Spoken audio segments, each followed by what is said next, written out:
Good evening, everyone. Thank you. We still have some seats on the left side of the room. Welcome to the May 19th, 2015 meeting of the Glendale City Council. May we have the roll call, please? Council members Devine. Here. Friedman. Here. Garpetian. Here. Sinanian. Mayor Najarian. Here. And just to inform everyone that Councilman Sinanian is out of state doing city business. May we have, well, let's see, who would like to lead us in the flag salute? Mr. Garpetian, would you lead us, please? Of course. Please join me, saluting our flag. I pledge allegiance to the flag of the United States of America and to the republic for which it stands, one nation under God, indivisible, with liberty and justice for all. Please remain standing for the invocation delivered by Rabbi Simcha Bachman. Let us pray. Almighty God, we begin by thanking you on behalf of all who have gathered here today. Thank you for the many and abundant blessings. Thank you for life itself, for the measure of health we need to fulfill our callings, for sustenance and for friendship. Thank you for the ability to be involved in useful work and for the honor of bearing appropriate responsibilities. Thank you as well for the natural freedoms bestowed upon us. Thank you for loving us from your boundless and gracious nature. God requires of us to obey the governing authorities since they have been established to promote peace, order, and justice. Therefore, I pray for our mayor, for the various levels of city officials, and in particular, for this assembled council. I am asking that you would graciously grant them wisdom to govern amid the conflicting interests and issues of our times, a sense of the welfare and true needs of our people, a keen thirst for justice and righteousness, confidence in what is good and fitting, the ability to work together in harmony even when there is honest disagreement, personal peace in their lives and joy in their task. I pray for the agenda set before them today. Please give an assurance of what would please you, what would benefit those who live and work in and around our beloved city of Glendale. Amen. Thank you. Thank you, Rabbi. May we have your report? The agenda for the May 19, 2015 regular meeting of the Glendale City Council was posted on Friday, May 15th, 2015 on the bulletin board outside City Hall. Thank you. And the next item? Presentation and appointments. 3A is agenda preview for the meetings of Tuesday, May 26, 2015. I would like to inform the audience and those watching from home that on May 26, 2015, the Glendale Housing Authority and City Council meetings have been canceled. The next meetings will be on June 2nd, 2015. And on Monday, the city will be closed in observance of Memorial Day. Thank you. Ms. Beers? Nothing for the 2-week, no 2-week forecast. Gets a little risky, doesn't it, when you go out that far? Okay. The next item, please. 3B is a proclamation designating the week of May 17th through 23rd, 2015 as EMS Week.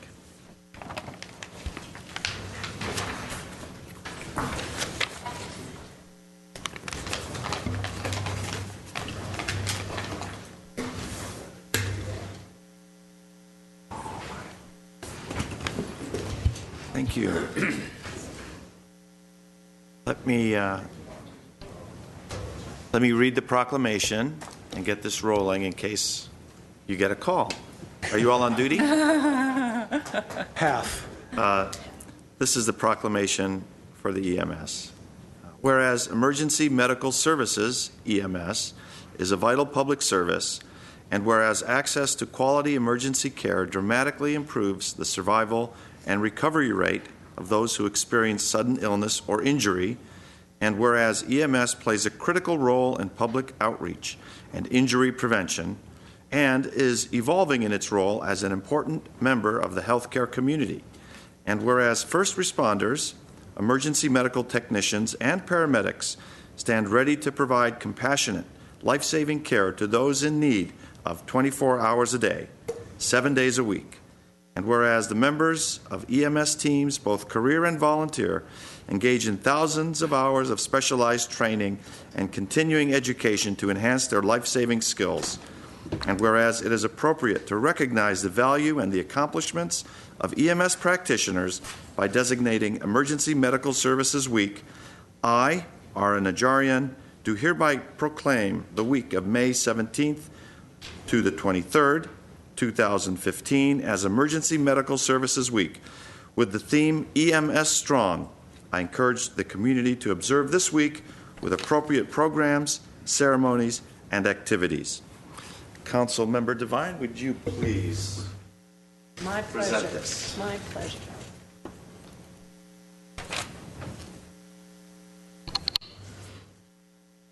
How lucky am I? Very.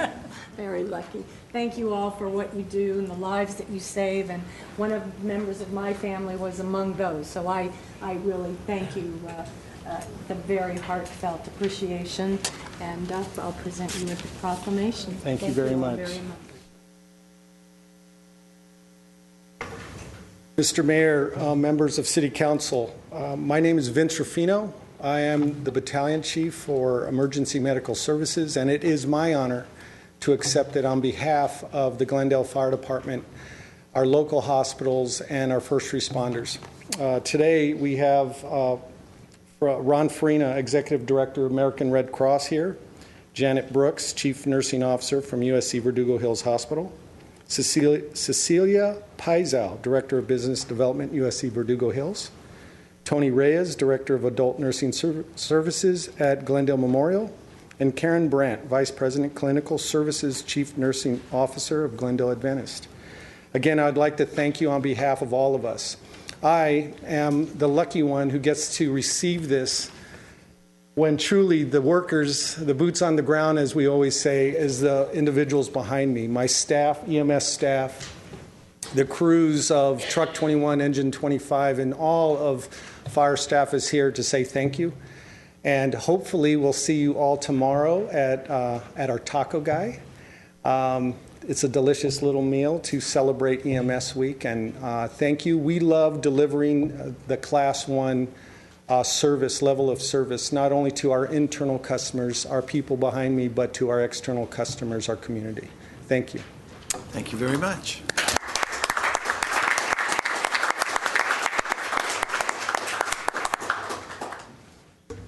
I feel very safe with all of you in the room. But they're leaving. I know. The community will feel safe with them out of the room. Krista. Okay. Please announce the next item. Next item is the consent items, including minutes following our routine and may be acted upon by one motion. Any member of council or the audience requesting separate consideration may do so by making such request before a motion is proposed. I don't have any cards from the public, and if there's no request to pull any items, I will entertain a motion to move the entire consent calendar. So moved. Second. Second. Thank you. Roll call, please. Council members Devine, Yes. Friedman, Yes. Garpetian, Yes. Sinanian, Mayor Najarian.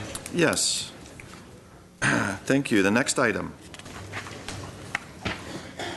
Next item is City Council and staff comments. Hey, comments by anyone? I'll start with Ms. Devine. Okay. Our fire department's leaving, and I'm going to say I attended with all of the council members, the 20th Annual Glendale Police Awards Luncheon, and as is every year, we leave there so proud of our police department as we are of our fire department. So it was a wonderful luncheon honoring our finest. I also attended the Arc Family Center 15th anniversary. They are 15 years old, and this is a foundation, a nonprofit in our city that offers workshops for our youth in emotional education to heal the past, to be happy in the present, and to create a successful future. So congratulations to Dr. Kay and Melina Sardar.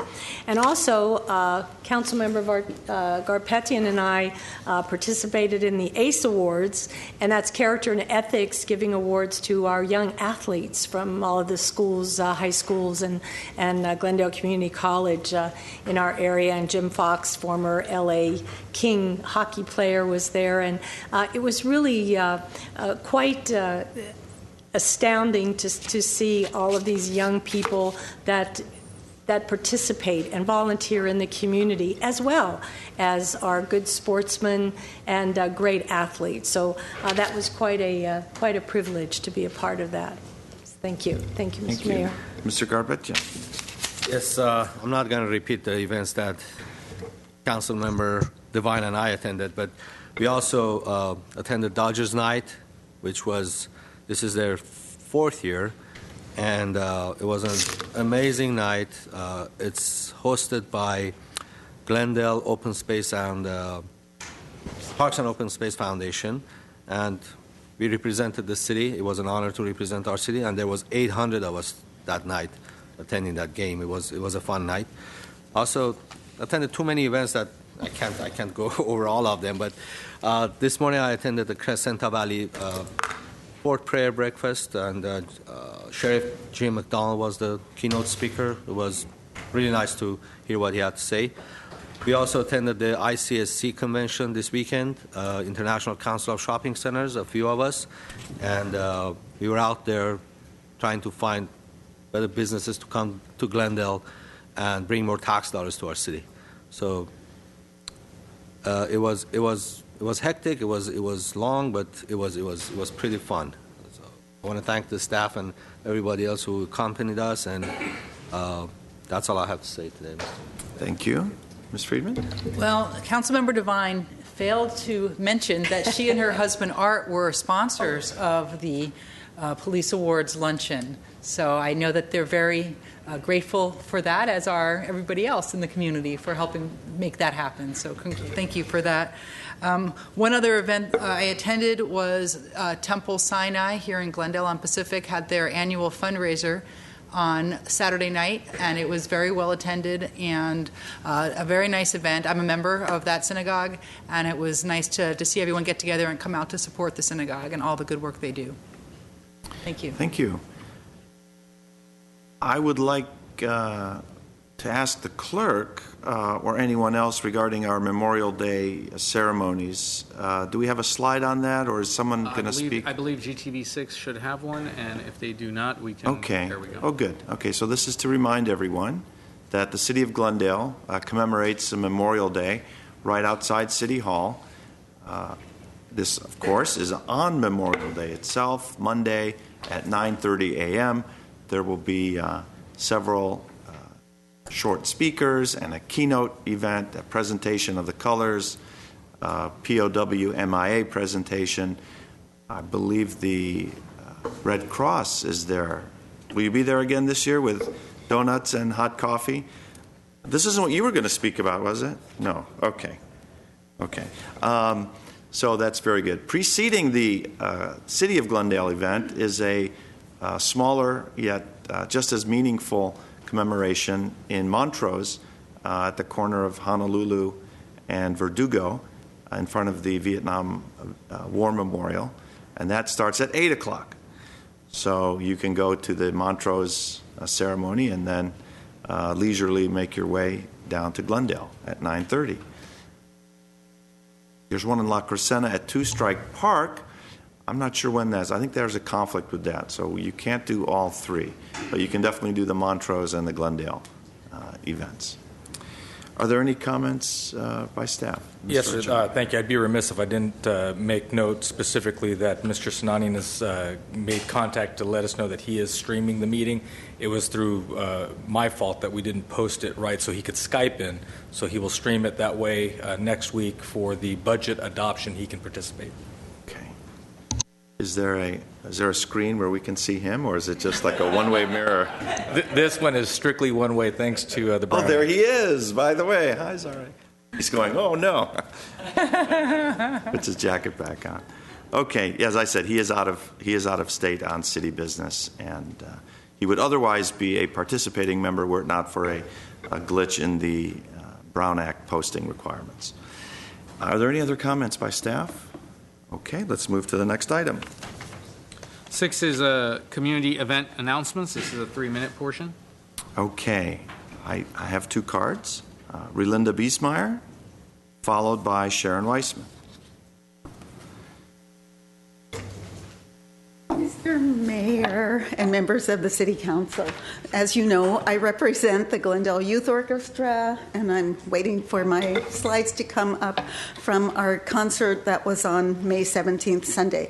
And so I just wanted to say thank you for letting me talk about the Glendale Youth Orchestra, and that people actually listen to me about the event, and so trying to get it more on television. I just wanted to say the concert was outstanding, and I've presented you all with a copy of our program just so you can see what our children were playing. And that, you need to know that it is such a high-quality production and performance that the young people give to the city of Glendale, because sometimes people think, oh, it's just a little chintzy thing, and it's very nice. And the Beethoven's Fifth was just marvelous. And so I wanted to let you know, in September or October, we hope to have some of the children perform live for you so that they'll be on television, so you can really hear and see what they sound like, because when I just keep telling you, you don't have any reference point to go by, okay? And so I just want you to know some of our young people, they do go on to professional musical careers, so you know that it is not a waste. And so I wanted you to know, and why I'm here really, is to tell you that we have auditions for the orchestra June 7th and 14th, and also August 23rd and 30th, and the children are required to play in their school's orchestra. And this way, the schools can't say that we're stealing them or taking too much time, and that we try to have the auditions before the school term starts, because everybody is vying for young musicians. But thank you very much, and so I hope to see you all at our next performance, and that'll be the start of our 27th season in November. And so we look forward to seeing you. Thank you. Thank you very much. Sharon Weissman.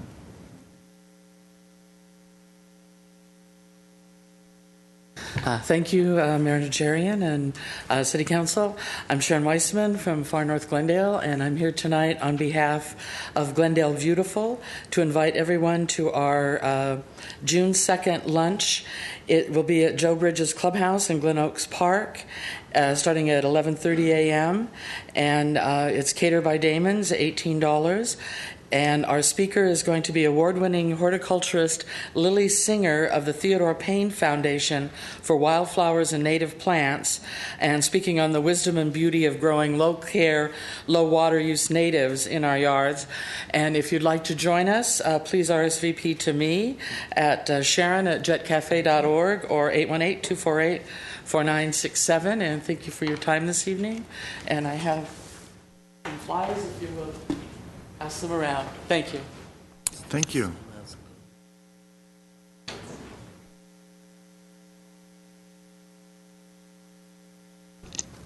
I don't have any other cards for the 3-minute portion of oral communications, so we'll close this portion and move on to the next item. Mr. Clerk. Under adoption of ordinances at 7A is an ordinance amending Section 1.20.010 and Chapter 13.42 and adding Chapter 13.43 of the Glendale Municipal Code 1995 relating to stormwater and urban runoff pollution prevention control and low-impact development. This was offered on March 12, 2015 by Councilmember Garpetian. And just to be clear, we're going to be bringing back alternatives for some ordinances that would surpass the state's requirement for retention for new developments, correct? Correct. And if there are no questions, Mr. Garpetian, since you introduced it, I'll give you the honor to move it. I'll move the item. Second. Roll call, please. Council members Devine? Yes. Friedman? Yes. Garpetian? Yes. Sinanian? Mayor Najarian. Yes. Next item, please. 7B is an urgency ordinance for extending a moratorium on new massage establishments for a period of 10 months and 15 days. This was offered on March 12, 2015 by Councilmember Sinanian. Okay. Mr. Sinanian move the item. is streaming. So Second. motion and a second on 7B. Roll call, please. Council members Devine? Yes. Friedman? Yes. Garpetian? Yes. Sinanian? Mayor Najarian. Yes.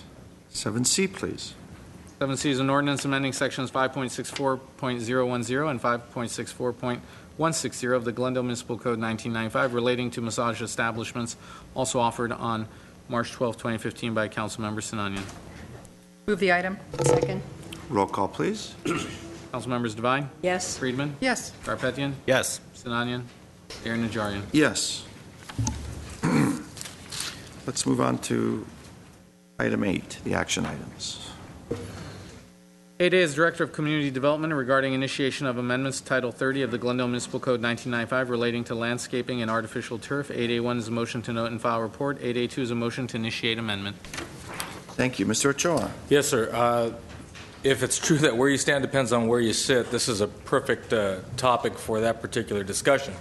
As you'll hear in the staff report and certainly in the testimony, we will provide you with information that really is a framework for your discussion. And the discussion tonight is whether or not to direct staff to prepare an ordinance. Not an ordinance itself, but rather whether or not to change the existing ordinance. And so the options that you have before you will be to do nothing, to move forward in a more rapid fashion with some type of change based on outreach work that had been done just a few years ago when this topic last cropped up, or to take a more circumspect type of look at this and maybe redo all of that outreach. And so we can go rather quickly, we can go at a slower pace, we can not move at all, depending on the council's view of this. And I think what you're going to hear are two sides of much the same story. If this is about an environmental focus, is it about water conservation? Is it about hot islands or heat islands and hot spots and bacteria? Is it about rights, the rights of an individual private property owner versus the rights of the neighbors and the neighborhood compatibility around that property owner? Maybe it's about return on investment, where I can save money by reducing the amount of my water bill and investing in an artificial turf landscaping. But on the flip side, what about the replacement cost? What about the standards and making sure that if you are going to go that direction, it is of an appropriate quality that will impact that ROI? So you're going to hear a great number of things, and like anything else, there is going to be the opportunity for you to ask questions on both sides of each one of these issues. With that said, and to walk you through the staff report, we'll have our principal planner, Laura Stotler. Ms. Friedman. Before you get there, I just have a procedural question, because I was told that we were going to have a staff report. We may or may not introduce an ordinance, but we wouldn't be making any decision tonight about whether or not we'd adopt any ordinance. That's correct. And I want to be clear about that, because there were several people who were very concerned, who wanted to come tonight and who had to cancel things. And I said, don't worry, because we're not going to have the full discussion tonight. We're going to hear a staff report, but we're going to let the public digest this. We'll digest it. And at some point, when we talk about whether we're going to adopt an ordinance, we'll then have a full discussion. So is that correct? Is that everybody's understanding? So you will give us direction to either do nothing and keep it exactly the way it is, in which case this topic would not come back to you in the foreseeable future, or to do something. And that something would be an ordinance with a kind of combination of different ordinances or standards within an ordinance, Perfect. And that would come back to you in a lot of it will focus on council availability, probably in the late summer. But to be clear, even if somebody here felt that they didn't want an ordinance, they might still want to have that come back just to have the full discussion with the community. That's So right. I want to be clear, because the press is here. I think they're expecting some kind of fireworks, but we're really just hearing a staff report, and we may make comments, but I know a lot of people who wanted to be here aren't here. And I suspect that when this comes back, we'll have a much fuller discussion, if it comes back at all. If it comes back at all. Thank you. And if I may add, I mean, the action items, one is to, as Mr. Ochoa indicated, would be just a motion to note and file the report, but the other one would be to initiate an amendment. And the plan, usually when we get those motions to initiate a code amendment, is to then take the direction from council, prepare maybe a couple of options, and then go to the planning commission, and then come back to the council. So that's sort of, unless council gives us other direction, that would be the direction we would take at the end of the discussion. And again, to the extent that we look, if you think based on what you're about to hear from Ms. Stotler about the timing, why would it take that long? At the second half of this month is very tight with your respective schedules, plus having to go to the Planning Commission. An issue like this that can be very contentious. Folks tend to get upset if you do it in the month of July or early August because they're perhaps on vacation. Glendale Unified School District has started earlier in August, so most people are back, as Mr. Garpetian will tell you, and so we probably can, the earliest that we would bring this back to you, as Mr. Garcia indicates, would be sometime in August into September. Okay.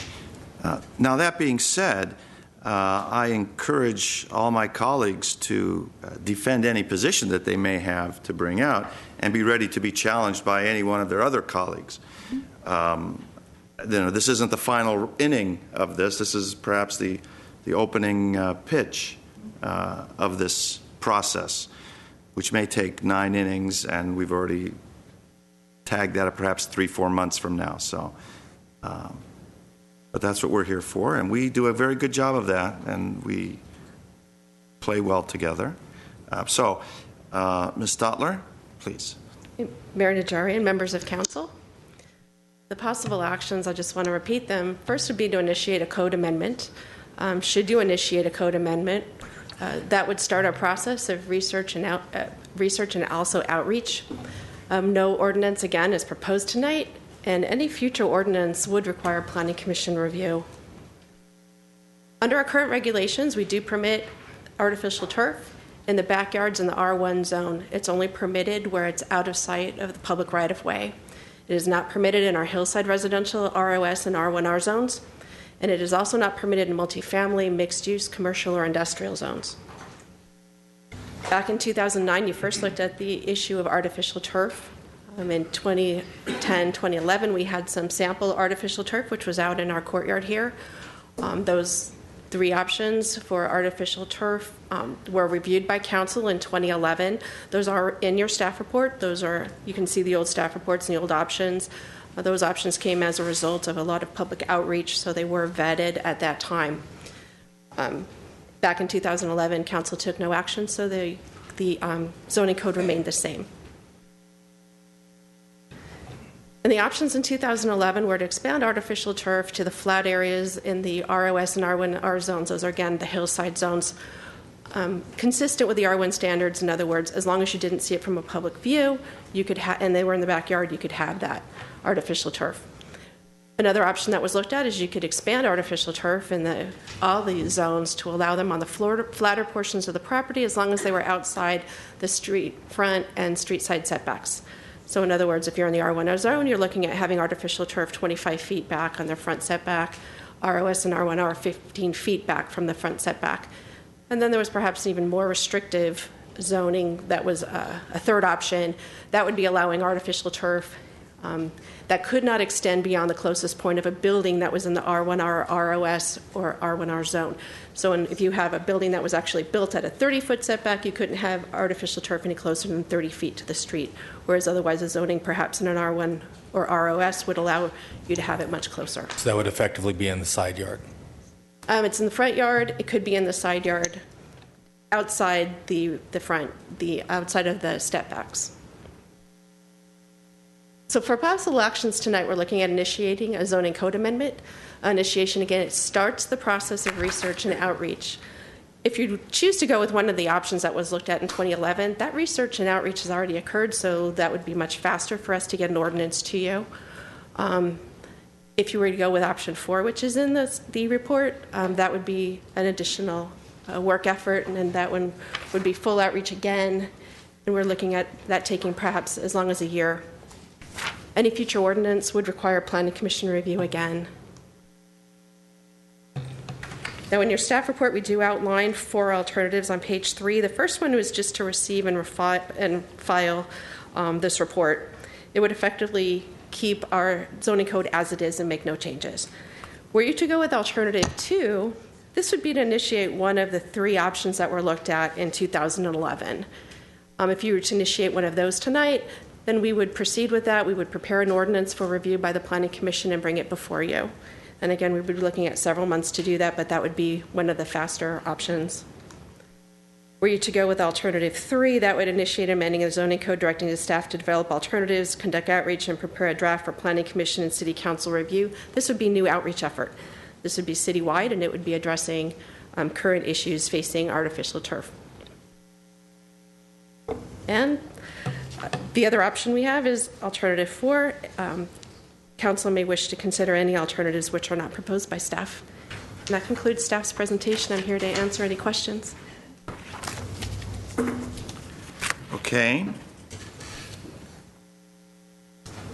Are there any questions? Is there anything more to add? That's it? We would only add again. Going to let us tee it up now? Or? Well, only to the extent that if you think that you might have some support for some modification of the existing zone. Right now, artificial turf is prohibited in the front yard setback effectively. If you were going to change that to, it's allowed in 1% or 2% or 3%, some minor amount, that still requires a zone change. And so to Councilmember Friedman's point, a discussion about presenting a direction to bring back a zone change does not presuppose that you would allow, unless directed, allow artificial turf in the entire front yard. That really is going to be a function of whatever standards are derived, whatever the outreach would yield, and whatever the council's direction would be. Let me ask a foundational question. Currently in the ordinance, does it specify that artificial turf is prohibited, or does it discuss the requirement of having living plant material? Both. In Chapter 3031 Landscaping, 3031.010, those are regulations for the ROS, R1R, and R1 zones. Subsection B states, in the ROS and R1R zones, artificial turf shall not be permitted. But that also goes on to say under Section C that in the R1 zone, artificial turf may be used when not visible from a public street immediately adjacent to the property. Artificial turf shall be calculated toward the total lot area requirement for landscaping, but shall not be calculated toward the live plant material requirement, which is at least 50%. Additionally, artificial turf shall not be permitted beneath tree canopies. So you have to have a minimum of 40% of your total lot area landscaped. Of that 40%, 50% or more must be live plant material. So in R1R zone, was it the R1R zone or R1R. So it's allowed in the front setback. In the R1 zone, no, it's not allowed anywhere in the front setback. Can you read that one more time, please? Yeah. And let me just explain it. In the ROS and R1R, the hillside zones, no artificial turf. Right. In the R1 zone, you can have it in areas that are not visible to the public. And again, the restriction was not visible from the public street immediately adjacent to the property. So to your point, there are subtle differences, but in two separate questions. In the context of a drought environment, should you alter the live plant material requirement or standard? And then if you are going to alter that, would you introduce artificial turf? Separate questions, but there's a lot of overlap between them. Okay. Did you see the news press? Yes. Yesterday or recently? Maybe last week, the Xeriscape yard. There was a gentleman. I don't want to call him the poster gentleman, but he was highlighted very prominently as to a successful drought-tolerant front yard. Correct. In your opinion, is that yard as depicted in the picture compliant with our codes? Not with the current code, because our current code would require you to have 50% live landscaping, and that was less than 50% live landscaping. Regardless of the execution. Regardless. Now, in your opinion as a planner and as someone trained in this, do you think that our code aside, that's an appropriate, as depicted, an appropriate design of the front yard? I am going to kick Well, let that me tell you what I think. Okay, well, I don't want to lead you down the road. I saw that and I said, gee, that looks pretty good. But then I said, wait a minute, where's the 50% come in? So as we talk about artificial turf, I think we should also talk about the percentage of live plant material in the front yard as well. I think they go hand in hand. As Mr. Ochoa said, that they dovetail. So I think our previous conception as to what is appropriate, the paradigm has to change. I'm just curious, Laura, does the the 50% landscaping requirement, that's for the entire lot or for the front yard or both? Let me see. I'll read it to you. A minimum of 40% of the total lot area shall be permanently landscaped open space. Decorative design elements such as swimming pools, spas, fountains, sculptures, planters, rock gardens, and other similar elements may be permitted where they are integral of a landscape plan composed of a majority, more than 50% live plant material. Neither the interior nor the street setback area shall be completely paved or covered with gravel. Any live plant material or permeable surface located in a required driveway shall not count toward the required landscaping. So it's not 50% of the lot, it's So 50% of that 40% landscape material. So Right. it's really not a huge... And also in the street, there's also an additional caveat. In street front setback areas, those also need to be landscaped with plant materials or a combination of plant materials and permeable surfaces and shall be permanently maintained in a neat and orderly manner. Non-living material may be used as ground cover, including but not limited to wood chips, bark, decorative, rock and stone plant materials shall compose a majority, again, more than 50% of the street setback areas, exclusive of permitted driveways. Is that the parkway right, that we're yeah. talking about, that you're referring to? No, that would not be a parkway. That would be on your private property, so outside the public right-of-way. So one of the things I'd like to, before we get into the real juicy stuff about artificial turf, maybe we can ease into this. I would like to have some options in permitting residents less than the 50% that the code dictates, mainly because the picture that we saw in the news press looks tasteful, appropriate, and I didn't measure it, but it apparently has less than the 50% plant material. So, Can I ask a question about the picture? I didn't see it. I mean, I saw it, but I didn't pay that much attention to it to try to figure out how much plant material there was. I'm assuming that was a newly installed garden? Yes. Because I could be wrong, but usually when you first install something, you have small plants that then become larger plants. So what now might look like, 30% could, and I don't know, I didn't see it, could spread out to be more.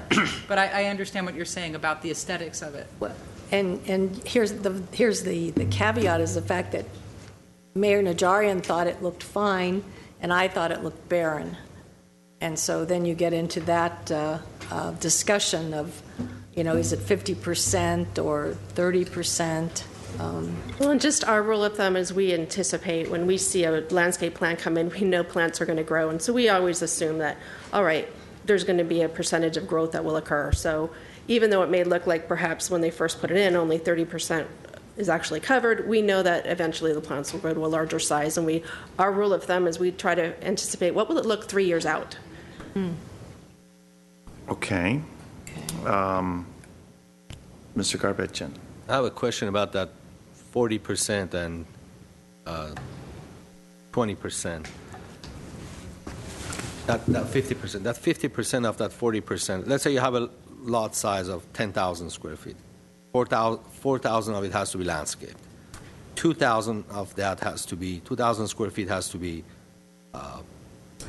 live landscaping material. Does the code indicate that front setback has to have 50%, or I can have compacted dirt in my front setback and all that 50% landscaping to be in my backyard? Within your street front setback area, you have to, the way it says is plant material shall compose a majority, more than 50% of the street setback area. So excluding your driveways, more than 50% of your front 50%. setback must So be it's live both. plant material. So you get more latitude in the backyard than you do in the front yard, which Okay, is... rightfully so. Okay, I wanted to get that cleared up. Now, as far as the parkway goes, what are the rules with the parkways? Because parkways belong to the city, basically. It's a public property, but it's maintained by homeowners. And I asked this question, I think if you want to remove your parkway and do anything else, do hardscape or whatever, you need to have a permit. Is that correct? Am I correct? Or Mr. Mayor, Councilmember Garpetian, that is correct. Currently, we require an encroachment permit so that we can ensure that there are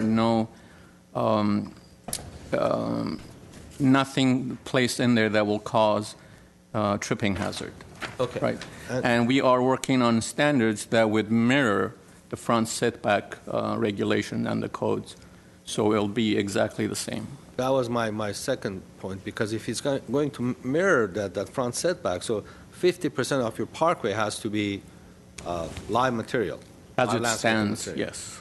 So I can put shrubs and bushes in my front parkway?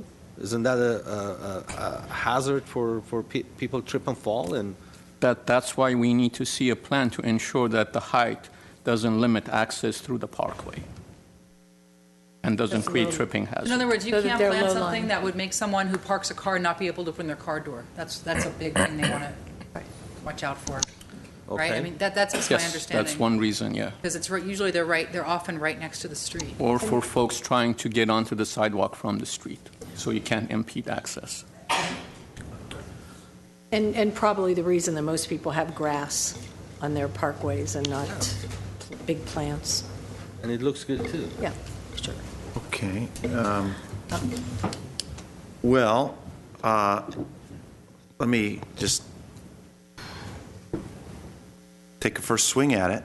I guess I'm speaking to my colleagues more than to you, Ms. Stoller, is I think we should permit the use of artificial turf in the front yards, especially in this period of extreme drought, and make sure that the quality of the installation is, the quality of the product is a premium quality, and that the installation of the product is inspected and approved by our Building and Safety Division. And 10 years ago, I don't think any of us would have had a burning desire to even discuss this issue, but it is due to this drought, severe drought, and the requirement by Governor Brown to reduce, if I'm not mistaken, 25 or 30% of our water usage, that we should permit this. I understand that some residents feel that other type of plantings, live plantings, are better, perhaps use as little water as artificial turf is needed, but also understanding we are a family community with children who play soccer and baseball and throw the frisbee out, and that cannot be accomplished in many instances in a front yard that has cactuses in it or delicate and breakable natural plants. What do you guys think? Mr. Mayor? I have. Yes. I'm sorry. Before we get into discussion, I don't know if you have cards on this topic. I do. So We're going to get to them. I want to make a first shot around the horn, and then we're going to go to many cards that we have. okay, I just want to make sure we're not Right. No, I'm not going decisions. to eliminate the public's chance. But I mean, we needed to. This subject, it's the elephant in the room. Let's get it out there and just. Mr. Mayor, Fine. well, my question, I guess, to all of us and to those of you that are attorneys, with Mike Gatto introducing an amendment to 1164, Assembly Bill 1164 today, which will prohibit local governments from banning this type of landscaping at private residences and to create incentive programs for those that volunteer to put artificial turf. How long will that process take? Would that make this discussion a moot point? And Very good point. And let me go to the city attorney. I'm not sure everyone who's been following our discussion realizes that just this afternoon there was an announcement by our assemblyman. So what is that, and what does it mean for us? The answer now is a little bit of I don't know, and it depends. But essentially, because we just found out today, but Assemblyman Gatto did introduce an amendment to AB 1164, which, and the text of the bill is not out, apparently, according to this press information we have, but it states that it would prohibit local governments from banning this type of landscaping, meaning artificial turf or synthetic turf, at private residences, and create an incentive program for homeowners who voluntarily replace their grass lawns with drought-resistant landscaping. So we don't. Other than that, that's all the information we kind of have at this point. I don't know if there's any more information out there. So if it prohibited the banning of synthetic turf, it's not clear whether, for example, if we've already banned it, which it's been banned for a long time, in certain areas, whether it's retroactive or whether it prohibits us from enforcing any longstanding med. Those are the types of things that we just don't know about. Or the regulation or limitation. So you Correct. can't ban it, but you can limit it to certain We didn't ban it applications. because Yeah. it's already. Maybe we being should wait installed. until the legislation passes to. No, I'm just kidding. I'm just kidding. I think Assemblyman Gatto is watching Glendale City Council meeting every It's on. Tuesday. It's That's on. why. That's why this amendment came out today. Came out. Yes, Dave. Okay. Yes. Let me go to Councilman Friedman. You don't have to make all your remarks, but just Well, give a I basic was- framework. I was and then expecting to hear the public first, but I'll Okay, just say. we can definitely do that if you prefer. It doesn't matter, whatever you prefer. Okay. You're ready. Well, let's go to the public. I think everyone's interested in the public. So, Pam Donaldson, I'm giving everyone, let's see how many cards we have. 9 cards. I'm going to give everyone 3 minutes. Pam Donaldson, to be followed by Catherine Alvarez. Good evening, Mayor Najarian and members of the City Council. I was told my first picture would come up on the slide. I'm not sure what your first picture is, Ms. Donaldson. Did you provide the folder with the photos? I emailed them to someone at the city this afternoon. There you go. Oh, great. Thank you very much. My name is Pam Donaldson, and my husband and I have owned a home here in Glendale for 28 years. We recently began looking into replacing our water-guzzling front lawn and parkway with drought-tolerant landscaping. Last week, I called the City of Glendale Planning Office and was informed that in order to be to code, 50% of the street front setback area must consist of live plants. I am here today to request that the City Council consider 3 things. First, in light of the current severe drought, I would like to ask that the Council consider amending this 50% live plant rule and changing it to a smaller percentage, perhaps 10 to 15%. An example of how nice a home can look with drought-tolerant landscaping that has nowhere near 50% live plants was recently praised in the Glendale News Press, and the house is shown here.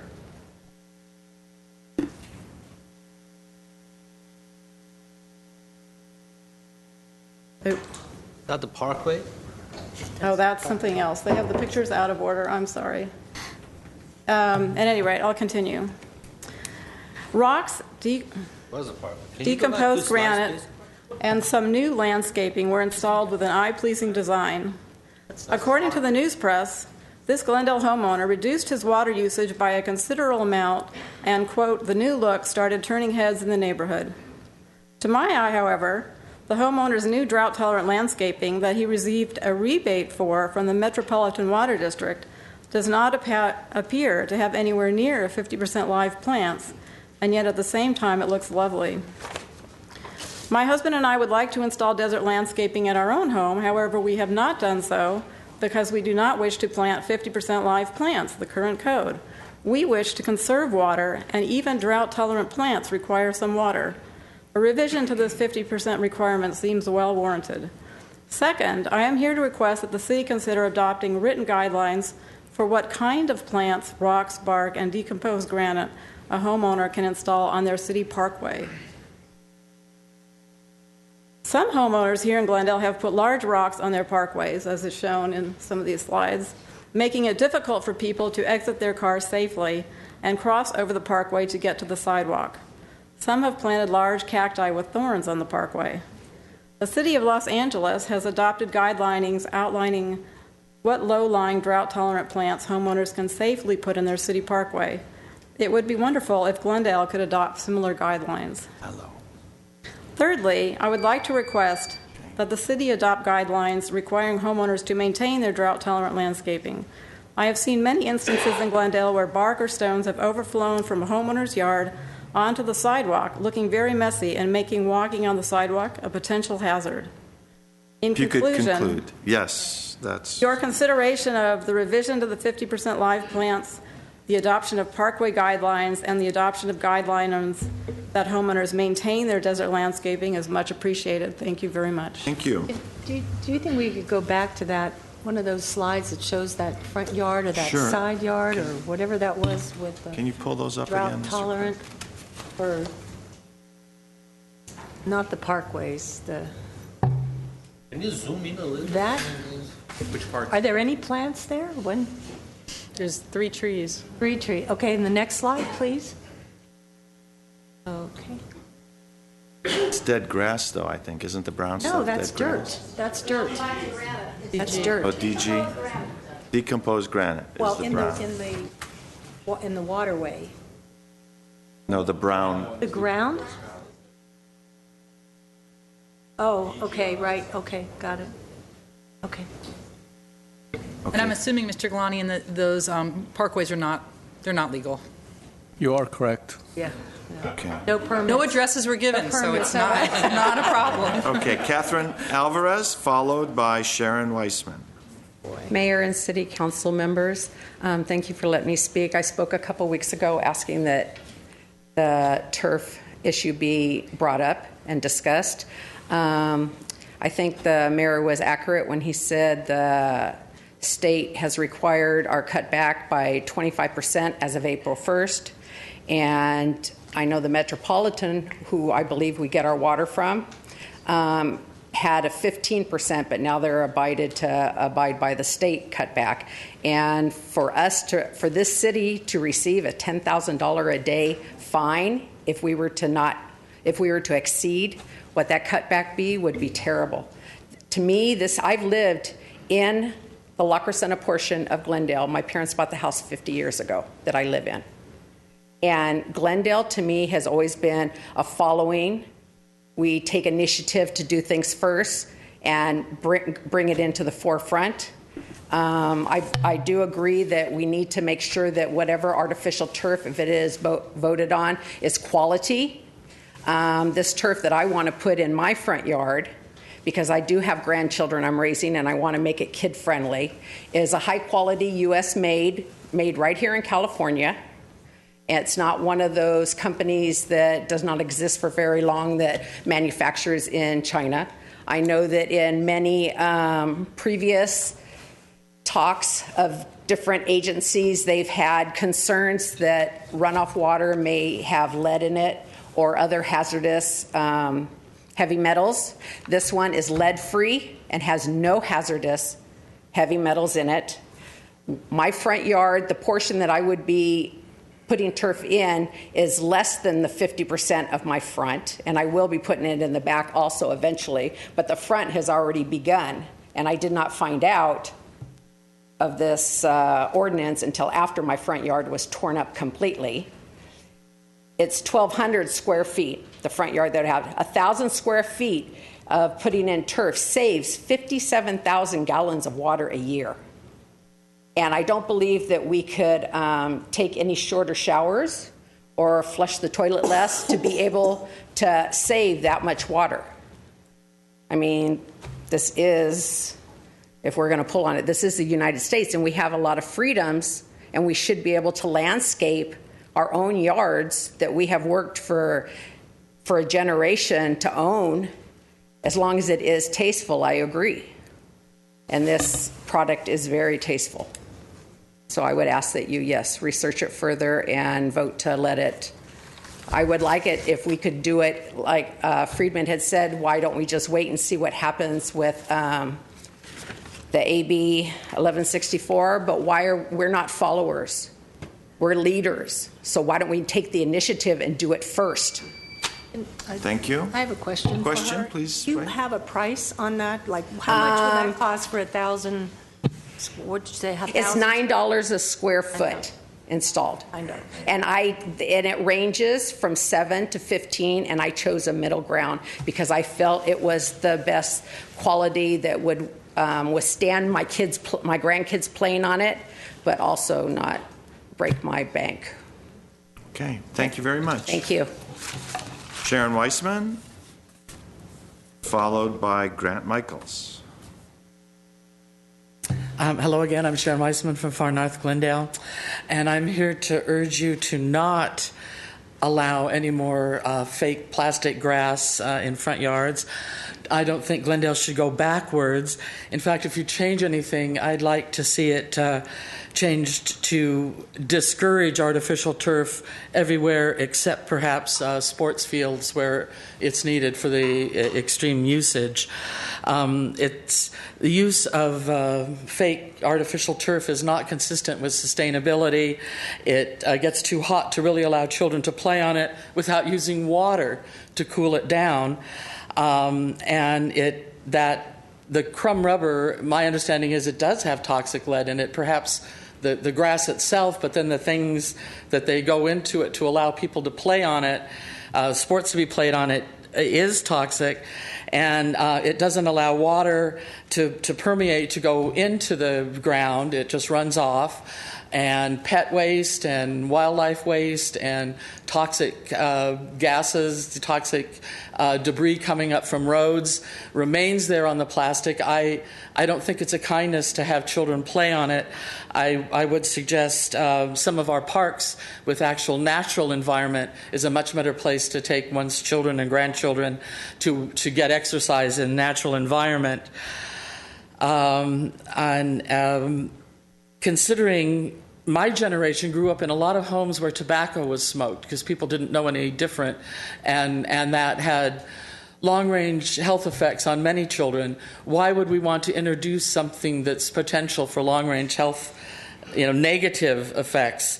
There are so many other drought-tolerant alternatives to save water with live plant material. Again, I'll plug the Glendale Beautiful Lunch on June 2nd. Come here from Theodore Payne Foundation.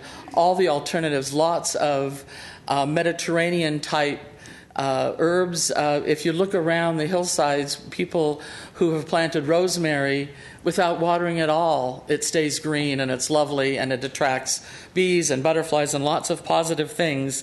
You can use drip irrigation, and I even understand there's low water usage grass. If you must have some sort of grass, there's a better type to use. There's a lot of better options than a product that's made out of petroleum, that has a lot of potential for toxic, and when it's used up in 8, 10, however many years, it goes into landfill. So there's just really nothing good about artificial turf, and there's so many other better alternatives. I urge you to show some leadership, some sustainable forward thinking, and keep the current restrictions, and if you open it at all, consider restricting artificial, fake, phony stuff even further. Thank you for your time. Thank you. Grant Michaels, followed by Stephanie Landrigan. Good evening, Mayor, members of council and staff. I'm Grant Michaels, president of the Glendale Homeowners Coordinating Council.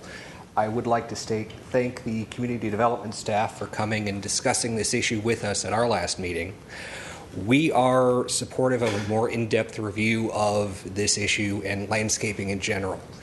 There are many technical as well as aesthetic aspects that everyone is discussing.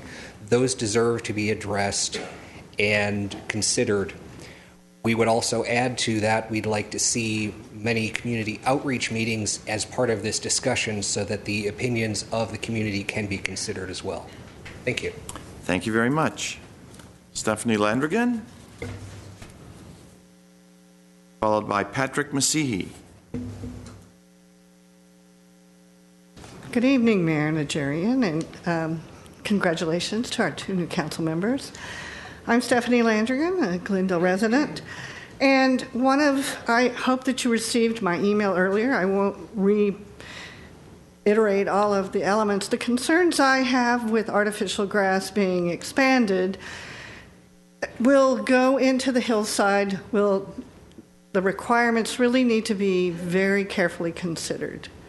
And the toxicity has been documented. So I think as recently as 2014, because I know when we had our discussion the last time in 2009, much of the studies were done in 2002. So these are 2014 studies that indicate that there are a lot of concerns.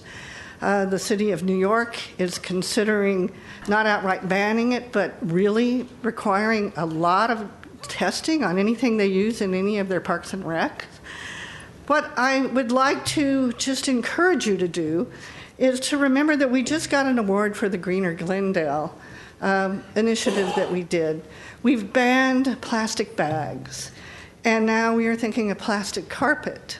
This is a huge disposal issue when it comes to what are we going to do with this in 8 to 10 years when it reaches its lifespan. So I know that you are opening this up for discussion and consideration. I really appreciate it. I'm delighted that we had a low-impact development ordinance read today. Thank you. It's a long time coming. And I know that when we discuss this, we need to consider the heat island effect from both the artificial turf, whatever materials we use that are not live plants, and we have to think about the long-term temperature increase that we may be having when we change from live plants, which actually evapotranspirate and cool the city, to elements that don't. So I thank you for your thoughtful consideration of all of these when this comes back, and I'm delighted, and I will be at your meetings. Thank you very much. Thank you. Patrick Masihi, followed by Mike Mohill.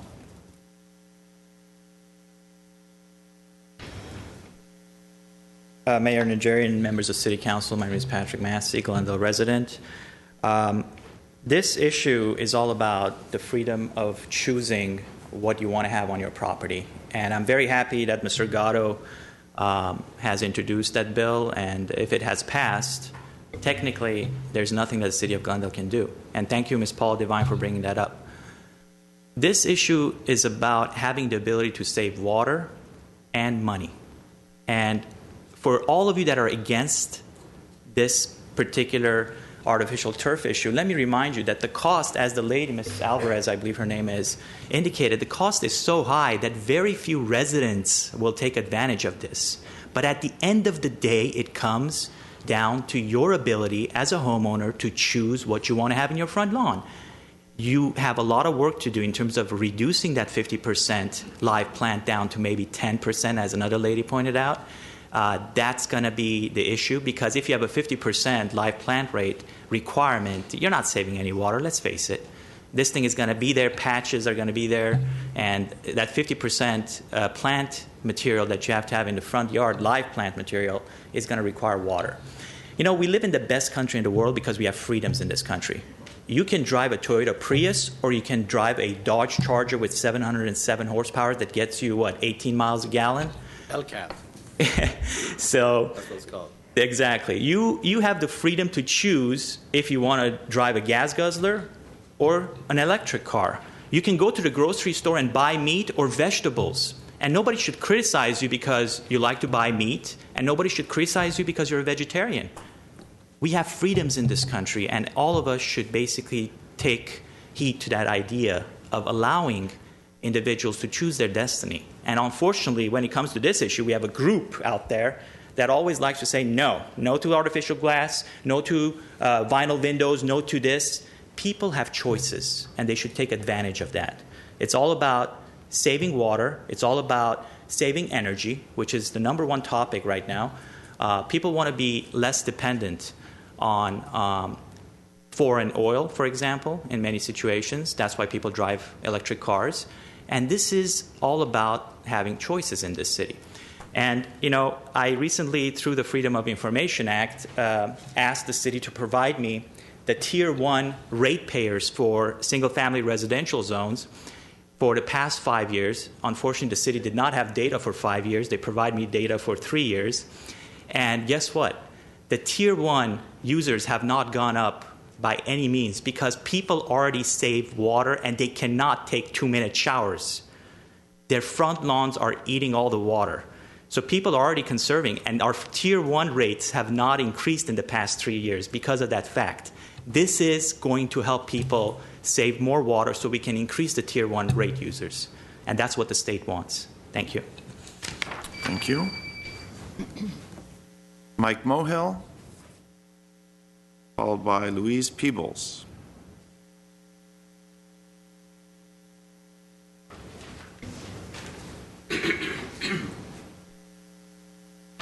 Good evening, Mayor Najarian, council members. My name is Mike Mohill.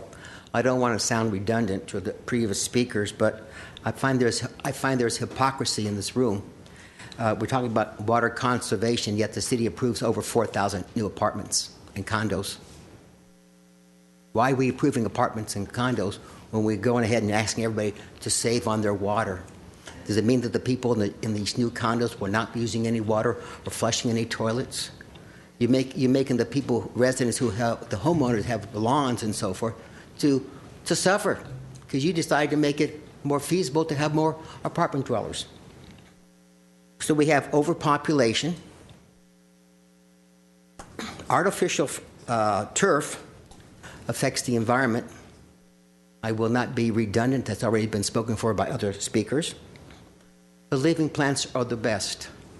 Now, I just went ahead and ripped out my lawn a couple of months ago, and when I decide to turn in my rebate, I'll be getting $2 a square foot from the state of California. The city of Glendale doesn't offer that, any rebate, if we take out the turf. Why don't we? I mean, if we want people to go to other types of landscaping, why don't you do like the state of California does? Low water ground covers is a great alternative to artificial turf. Now, I plan to put in a plant called Myroporum. It's a low water usage plant. I'm not going to be planting it over the next couple of months because of the high heat. But come October, November, in the fall, I will be planting this plant. 2 days a week should be fine, 20 minutes a total. And by this time next year, I should be fine. Initially, it requires a little bit more water, but once the cycle keeps going, the low watering needs plants, drought-tolerant plants, are wonderful. You don't need to have cactus. And having artificial turf, it's like having carpet on your lawn, like having concrete. It's disgusting. It's bad enough we allow it in the rear of our homes, side lots, because nobody to see it. But to look through someone's yard in the front and see artificial turf, I wonder if Mr. Najarian, do you own stock in a company that sells artificial turf? Because you always bring it up. And how do you distinguish between good quality artificial turf and bad quality? One man's beast and the other man's poison, as you know. Thank you. Thank you. And for the record, I do not own stock in any artificial grass manufacturing, distributing, retailing. It might not be a bad installing. investment right about now. Well, speaking of that, long as you want to talk about investments, I'm Louise Peebles. I'm not selling artificial turf, but I am definitely in favor of you looking into the possibility of doing this to making an ordinance change. People saying it's disgusting, it's this, it's that. Have you ever looked at it? Well, we like to think we have a fabulous, beautiful city, then we do.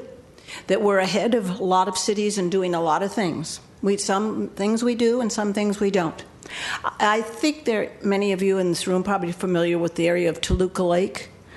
I don't think there's anybody in the Southern California area that is probably above their consideration for the beauty of their properties on Toluca Lake. The values of their properties exceed probably most of ours here. I happened to go over there for a meeting recently, and a woman said, how do you all like my neighbor's lovely new landscaping? We looked over. I've been to this person's house before. I said, gee, it looks great. What's different? She said, you're looking at artificial turf now. It was so attractive. It was so acceptable. So as far as it being disgusting, let's talk about businesses and technology.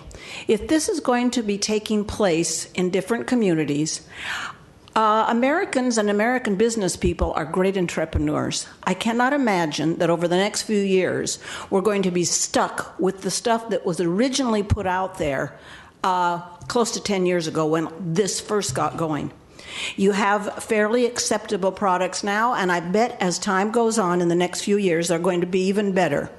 And I don't know that everybody in this room for sure knows that it's all going to go in a landfill when it's dead or whatever happens to it.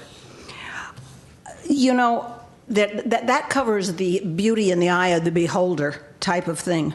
But I'd like to address the fact also, we keep talking about the future. The future are young children, but I am amazed when I talk to even teens today about things that are in existence now in their life that they had no concept about the way we did certain things. Does it make me sad to think we might have as much grass as we used to have as when I was a little girl? But a lot of the children of today are going to grow up not even knowing exactly what those wonderful lawns were. The world we are going into is very different. We are going into a world that's going to be very dry. Even I saw the other day, JPL. Oh, we think there's an El Nino coming, but they're the hardest thing to predict. Even though the pool of water that's heating is 3 times as big, tells us we should have an El Nino this year. We may well not. They cannot predict any of this. And no, I certainly don't want products that are going to heat our backyards. But I think there are going to be products coming down the line that we can say are acceptable, and we need to be looking in those directions and not saying, no, you can't have it because I don't like it. Thank you. Peter Fouad is the last speaker. Good evening. I'm Peter Fouad. I'm president of the Northwest Glendale Homeowners Association, and I'm speaking tonight on behalf of our board of directors. As an area of large homes on large lots, we in Northwest Glendale are particularly concerned about the impact of allowing artificial turf to create an artificial landscape. In our area, large swaths of artificial turf, we think, would destroy the natural beauty of our neighborhoods, and plastic turf certainly will cheapen the look of my neighborhood. And I also don't think this is a freedom of choice, Stars and Stripes America thing. We have planning regulations because what any one neighbor does affects what other neighbors happens to them. So I don't think this is a large freedom of choice issue. I think a few items I'd like to point out. I think opening up artificial turf would be an enforcement nightmare for you people. You may envision beautiful stretches of high-quality turf, but the reality is you can't be assured that people won't buy the cheapest Home Depot special. And, they buy it for windows. What's to prevent people from buying the cheapest stuff at Home Depot? And if regulating windows is difficult, which I think Mayor Najarian pointed out, the news press is sort of a parallel to what we're doing here, how do you folks police and differentiate between types and quality of turf? Are you going to measure the length, the number of blades per inch? Are you going to allow red, white, and blue turf? Are you going to enforce, how do you enforce any standard? Are you going to require a permit? And are you really prepared, as hard as it is for this council to demand people take out windows, are you prepared that people who put a low quality turf in, who do an unpermitted turf, if that's required, are you really going to go in and force people to rip out what they put in and then replace it with something else? That would be a major undertaking. Windows would be minor compared to the expense and cost of replacing artificial turf. One thing I'm afraid of in particular is absentee landlords of apartments and homes. They'd be motivated to pick the cheaper stuff. I'm afraid they would just sort of roll it out and they would be done with it, thinking there's no more maintenance would happen. But what happens with debris, leaves, dog stuff? How is that going to be cleaned up? You can't wash it off because that would obviously defeat the purpose of hiring artificial turf in the first place. We now have mow and blow, or would it just be blow? And are you going to be able to get gardeners to do that sort of limited task on any sort of economic basis? I question that. Plastic grass, and driving down, like I was driving down Allen Street this evening, it's lined with apartments, but the greenery, the trees, the bushes, the grass provide a buffer for that otherwise very hardscape. If it became plastic, the whole thing would just be, like a concrete canyon. It would seriously detract from the livability and greenery and comfort of a neighborhood. And then finally, how's it going to be maintained? What happens when it gets dirty and the seams split and so on? Are we going to have people going around, take it out, rip it up? It's now reached the last of its useful life. So please, we're definitely against artificial turf. Thank you. Okay, that's the last of my cards. Go back to council for comments or questions. Well, I want to thank people for coming and speaking tonight, and for people who sent emails and paying attention and watching this. This is obviously something that people are talking about up and down the state. I'm sorry to hear that we might be preempted at the local level from making these decisions on our own. I think we're grown up and capable of making those decisions and don't need every decision made from Sacramento for us. So hopefully that won't happen. And I understand people that strongly want to do this. I mean, you know, at first glance, it seems like something that's pretty obvious and a way to save water. And I think a lot of us are in shock right now with the decree that's come down from, you know, from the amount of water that we have to conserve. And people are certainly scrambling to find out how to do that and still maintain a look that they want. So I understand all of that. And I agree with a lot of what Mr. Fouad just said in terms of just the practical nitty-gritty of how to enforce this in a way that works, and that is a big concern of mine, and I know of staff because I've talked to them. But let's even assume that you can do it. Let's assume that everyone buys the most high-quality, best-looking artificial turf, and it looks great. Let's just assume that people will do that. I still have a lot of real concerns and worries about this. In my mind, well, first of all, we don't exactly know how much water is saved because it does have to be washed and there is maintenance, but let's even assume that it saves water. Let's for the sake of argument, I'll grant that. In my mind, you're trading one ecological challenge with another. I was listening to NPR a few days ago, and they were saying that the latest predictions from NASA, you know, from JPL, are with not just with our drought, but with their drought, but with climate change, that they expect, and I think the statistic was something like, and don't quote me, but that the number of days in California, in Southern California, that are above 95 degrees, they expect within the next few years it to quadruple. Artificial turf, as it stands now, all the products are extremely, extremely hot. I got an email from somebody from Climate Resolve, which is a statewide, very powerful think tank and advocacy group that deals with climate change. And they wrote, I'm going to read it because they said it very well. They said, and they had a lot of concerns, but one they said, artificial turf has the same poor reflectivity as black asphalt, meaning it absorbs radiant energy from the sun at a similar rate as blacktop. This can lead to surface temperatures of 140 to 150 degrees on very hot days, heating the ambient air temperature and ultimately contributing to the heat island effect. So the heat island effect means that one of the things that in cities, you know, if you have a city and then you have an area next to it that's a vegetated area, and we all know this, but they've done measurements, and the vegetated area is much, much cooler than the city because the city has a lot of hardscape and a lot of materials that absorb the sun, blacktop, concrete, that sort of thing. And so you end up with much hotter temperatures. One of the things we're going to have a challenge with as we go forward with climate change is heat.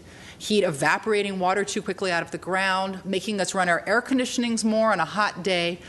Artificial turf increases that problem. That's a concern. Another concern, and we talked about it just last week, and tonight we adopted an ordinance about stormwater infiltration. And something that I very much want to do is bring back an ordinance to make sure that we allow as much water that falls from the sky to infiltrate into the ground to recharge our aquifer, because this is an important source of water for Glendale and the surrounding region, so that we don't have to buy that expensive imported water and maybe we won't have to conserve as much. Well, the artificial turf products do not allow for the kind of percolation that natural plant materials do. They run off. They have to be drained into the street, go into the storm drain, and that water ends up being pumped out into the ocean. So we lose all of that water, all of that precious, precious resource. People mentioned the chemicals. Yes, some of the products probably are fine, but others aren't, and we have no way of knowing. Mr. Fouad, you know, he hinted to that, but do we start testing? Do we start saying which actual products people can purchase and which they can't, and how do we know? So those are concerns, and they're real concerns. These products, some of them are made out of recycled tires, made out of plastic. Some people won't drink out of plastic water bottles anymore because of what we've learned about how plastics, when they get hot, leach into water. And that's a known fact, that plastics do leach into water, and people have a lot of plastics in their blood because of that. We don't know what the health effects are. We don't know what this amount of plastic on the ground, how much of that ends up leaching into the groundwater. We could be looking at a problem down the road, the way that we did from other things. People are shaking their head, but tests have been done, and I can show some of them. Stephanie Lankergan can show you some of those tests because she sent them to me. But regardless of that, even if you think it's clean, you still have the heat problem, you still have the infiltration of groundwater problem. I just think that If we are in an ecological crisis, which we are, you're not going to solve it by covering the city in plastic. It doesn't make sense. And there are a lot of alternatives to turf, as people said, that are natural. No, they're not going. They may not look just like turf. They're not. We're not going to have. We may not have those rolling hills of green, but there are a lot of things that come close that you can mow. When we come back and have the longer discussion, I'll bring slides if people want to see them. But you can have a very large and very nice garden without having even irrigation or just by watering by hand. We have at my house about 14,000 square foot lot. We have no irrigation. We have no grass. We are covered in plant material. People have said it's about cactus or nothing or cactus or turf. We're not in a desert. This isn't Palm Springs.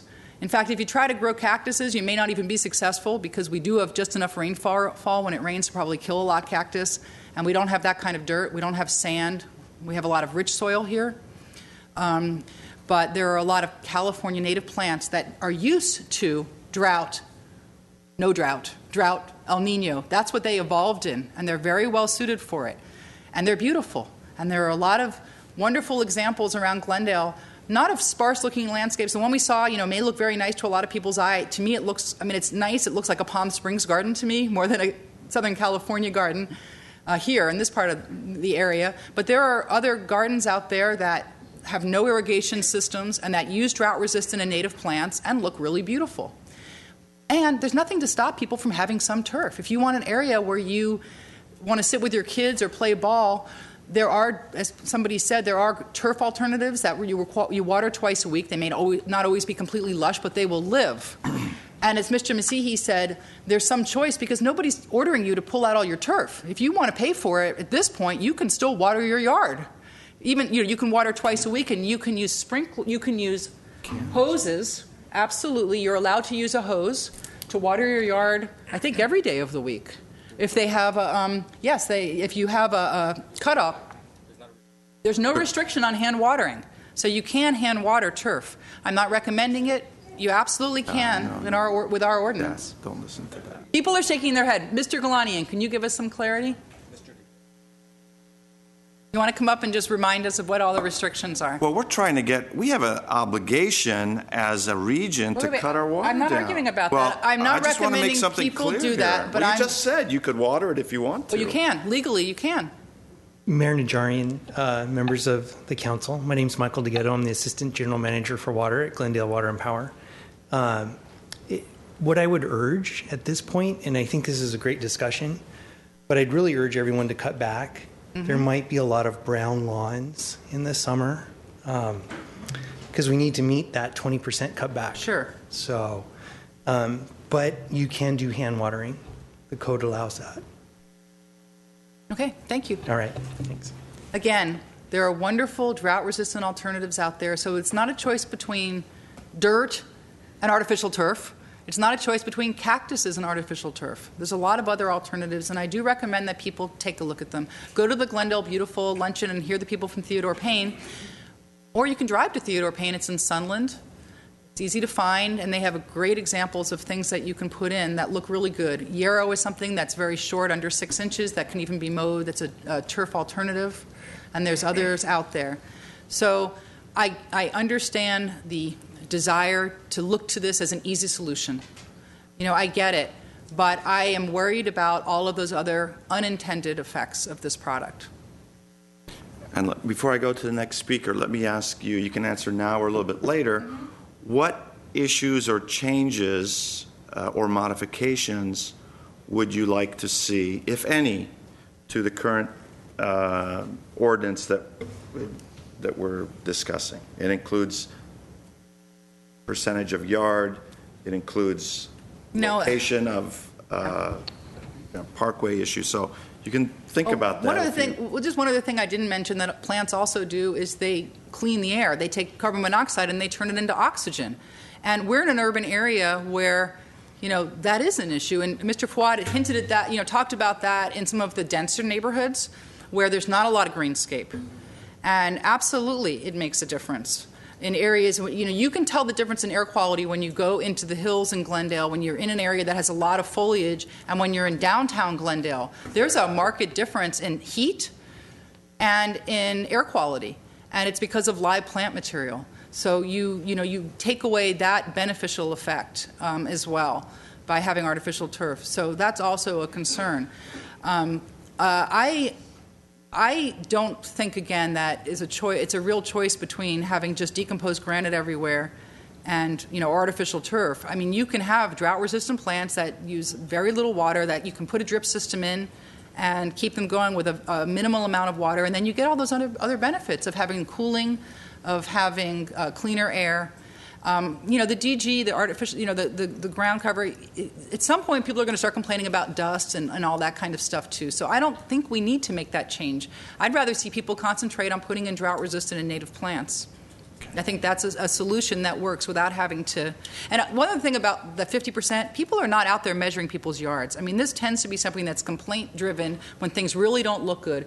And we all know that this has been used mostly in times when there's been foreclosures and yards aren't being maintained at all, and the neighbors start to complain, and that's the kind of enforcement when we stepped in and enforced. It's that kind of thing. It's not the person who has a really beautiful native yard that maybe has a little bit more hardscape or a little bit more DG than the other. I don't know of one enforcement that the city has done on that type of a yard that looks nice. No, I mean, maybe it's happened. I've never heard of it. Okay. Ms. Devine, would you like to go next? Oh, I thought Mr. Garpetti. Mr. Garpetti, would you like to go next? Yeah, I'll go next.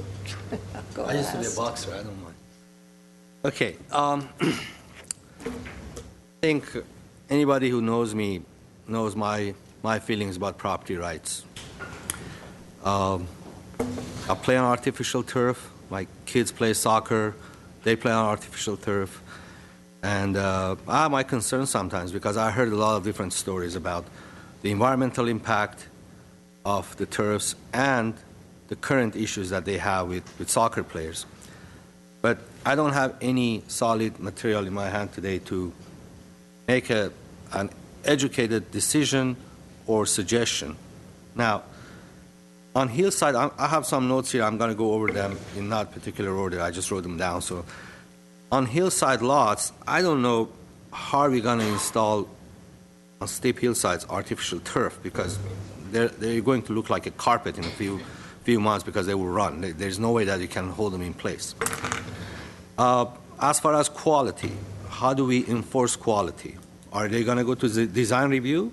Because for years, I think neighborhoods, they were fighting about neighborhood compatibility.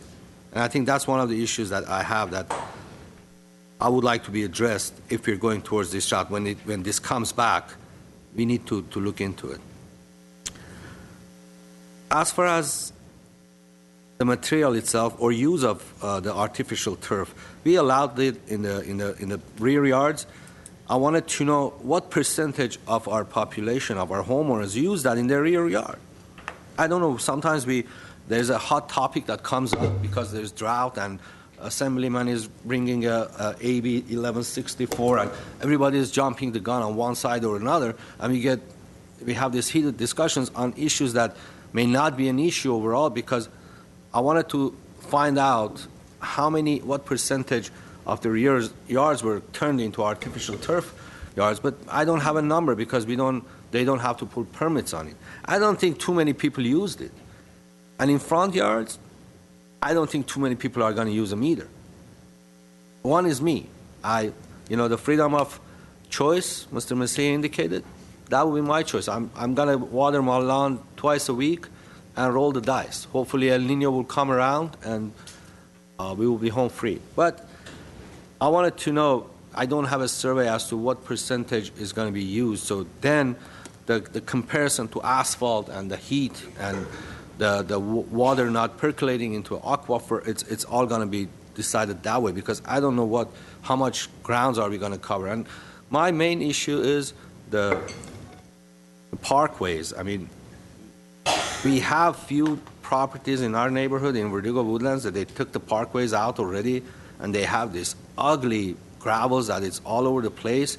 And when the gardeners come, they just blow these rocks around, and cars are shooting rocks at the other cars nowadays, and it's created an issue. I think that compatibility issue is a big issue. Maybe that was inserted in me when I was on design review for 4 years by homeowners associations. I don't know, but I think we need to address that as well.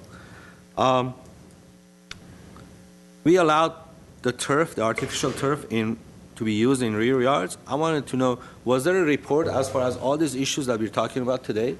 Because your yards are much larger than the front yards.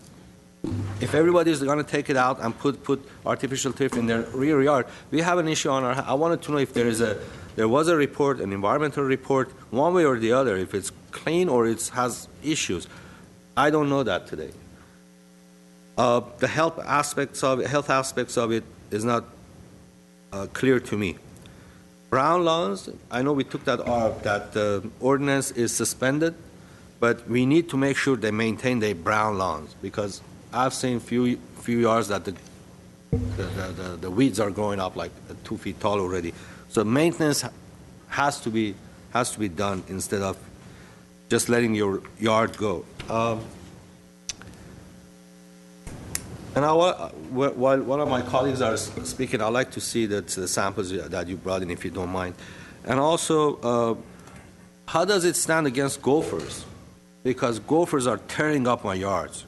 I mean, they're just all over the place. They're tearing up my yard. So I don't have to take it out. Gophers are taking it out for me. So I wanted to know do you have a report as to how gopher resistant are those artificial yards? So maybe later Mr. Gulanian can shed some light on it. And I still think we need to go back to 3-day watering, 6-7 minutes a day instead of 2 days, but that's a different issue that we can talk about. I am in favor of bringing this back and talk about it and see what else we can do, because we allowed it already. I think the cat is out. So I want to bring it back and see how are we going to, what kind of material are out there, how are we going to enforce it, the quality, the colors, as it was indicated. Some of these apartment buildings, they have some live material, but if they take everything out and put this, yard in, I don't know how's it going to look like. It may look pretty, I don't know, I don't have that, I can't picture that one yet. As far as the AB 1164, I think that's the problem that we have, that everybody's jumping the gun, issuing ordinances, when for last 30, 40, 50 years, our leaders and our legislators, they didn't take one step for building water storages and doing different things, or investing in the infrastructure of the farmers and agricultural use to save water that way.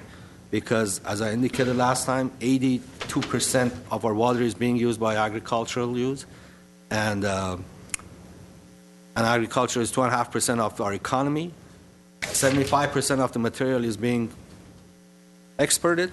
So at the end, poor property owners are being penalized again, one way or the other. So, and I'm really disappointed that nothing had been done in the last 40, 50 years. And, the problem is sometimes worse than being blind is being able to see but have no vision. And I think that's what happened here. So I'm willing to bring it back and talk about it, but if that AB 1164 passes, we are just, it's just a mute point. So it's going to go through, and I hope we can at least enforce quality material. So, and I hope that a lot of people will wait for the El Nino before taking up their yards. But that's all I have, Mr. Yeah. Ms. Devine? Well, very quickly, as we've seen tonight, this is a very polarizing issue. I've gone out to look at lawns that have artificial turf. I went up to La Crescenta where it's legal to see lawns up there. I've been in Glendale in a backyard to see. I hear people say, well, you don't want your grandkids in the front yard playing. Well, most of the grandkids play, I think, in the backyards, and we allow it in the backyard. So that has to say something about what we're doing. I hear the other phrase I've heard tonight is we're blanketing the city with plastic. Well, not everybody's going to do this. And number one, it can be expensive. Number two, yards can be very large. So I think we're not going to be blanketing the city. And what sort of impact it has on the heat quotient, if we spot yards here and there, I don't know that we're going to impact the heat quotient or create a heat island or any of that sort of impact. I think the report from 2011 is out of date. The staff reports that we've seen that are included in our agenda and our packet today, I think they're out of date. I think the products have more than likely improved. I have seen front and back, and this type is for dogs, this type is if you don't have a dog. I mean, there are just all sorts of different choices in the products. I think, and we are not waving flags, or we are not marketing or selling artificial grass. We are suggesting that this is a good way or another alternative to fighting this drought. We don't, conserving water, we can do that, but how can we do it? Let's give our neighbors and our residents as many choices as they can in order to keep our state sustainable, our water supply sustainable. I think if we look, and as you can see, I'm for moving forward on a report and I want staff to come back with alternatives, especially addressing standards, addressing the parkways, addressing quality, percentage of drought-tolerant plants in the yards, etc. That's kind of the way I feel about this currently. And as I say, I've seen it, so I'm not just saying, I don't like it or I like it, but I have seen it, I've walked on it. I know the kids can play on it. One yard I saw, they have a soccer net set up in the backyard, and the kids practice every single day. And I say that if it's good enough for our athletic fields where kids play all the time and in the heat, then I'm not sure what kind of impact, if it would have that large of a negative impact in our front yards. But I am interested in seeing alternatives and options that we might have. Okay. So I'm just going to conclude my comments. I do feel strongly that a natural lawn, is not the organic savior that we all think that it is. Let us not ignore the fact that there are thousands upon thousands of pounds of nitrate fertilizer which are spread on that grass. In each and every one of those green grass lawns that someone has referred to in some of our nicer neighborhoods, they're green because they're bathed in nitrates. And what happens to those nitrates? They run off. And where do they run off? They run off into the storm drain system. And that's exactly why last week we talked about preventative measures. This is a requirement from the state to prevent the runoff of these chemicals, poisonous chemicals, into our waterways, into the LA River, and ultimately into the Santa Monica Bay and the Long Beach area, where it pollutes our oceans. So don't say green grass is the healthiest thing that there is, because I think it's got quite a few strikes against it. Now, how does the grass stay so short like that? Lawnmowers. So next time we discuss this, I'm going to bring a lawnmower in here, and not the kind that they're exchanging with the AQMD. There's just a relatively few. But the kind that we see every day that the gardeners are using, those polluting two-stroke engines with pollute like crazy. And I'm going to start that, and we're going to see how soon people exit this room and how quickly I get arrested for attempted murder, if nothing else. So the way that we maintain that grass is polluting in and of itself. That can't be denied. That's absolutely something that we should do without. It takes thousands and thousands of gallons of water. And this is what to keep those lawns green. And that's why we're here. We're here because there's a drought. We're here because residents can't afford to pay those new tiers that we have and the expensive water that some people say is going to get more and more expensive. In fact, some scientists have said our last 50 years have been a relatively wet year in the entire cycle of Southern California atmospheric conditions. So it saves the water. That's why we're here. As far as the heat effect goes, I talked about this in the newspaper. There are technologies in which coconut and cork fibers are used as the base of these synthetic grass materials, so they stay a lot cooler than a black rubber background. But I think the heat island effect is exaggerated. What I'm hearing is that, it creates a hot environment, so we shouldn't use it. Well, 70 years ago, the roads in Glendale were not paved. They were natural dirt. Someone came around and said, let's pave it. Now, should we have objected to those roads 70 years ago? Because clearly it creates a heat island. It's much, much hotter than a natural dirt road is. So I think that's a red herring in this issue. As far as planting drought-resistant plants, I think that there is a place for those residents that don't have children, that don't intend on actually actively using the front yard to play with their children. It's a great option. But for any parent who has active kids who want to kick a football, a soccer ball, play catch, frisbee, you just can't do that in those yards. So are we going to prevent a homeowner from being able to take their children out and playing on a green surface, a flat surface? I think we're doing an injustice to our children as well. I think 1165 is going to pass. And the reason it's going to pass is because there's an outrage that people have heard, somehow the news got out, that Glendale and other cities are fining residents who are trying to save water, who've been ordered to save water by putting in artificial surfaces on their front grass. So as Mr. Garpetian said, this might be a moot point, but I don't think we should stop. I think we should go ahead and discuss this. As far as disposing of the artificial turf when its life cycle is up, I have, the state of the art now for waste recycling is that there is almost no return.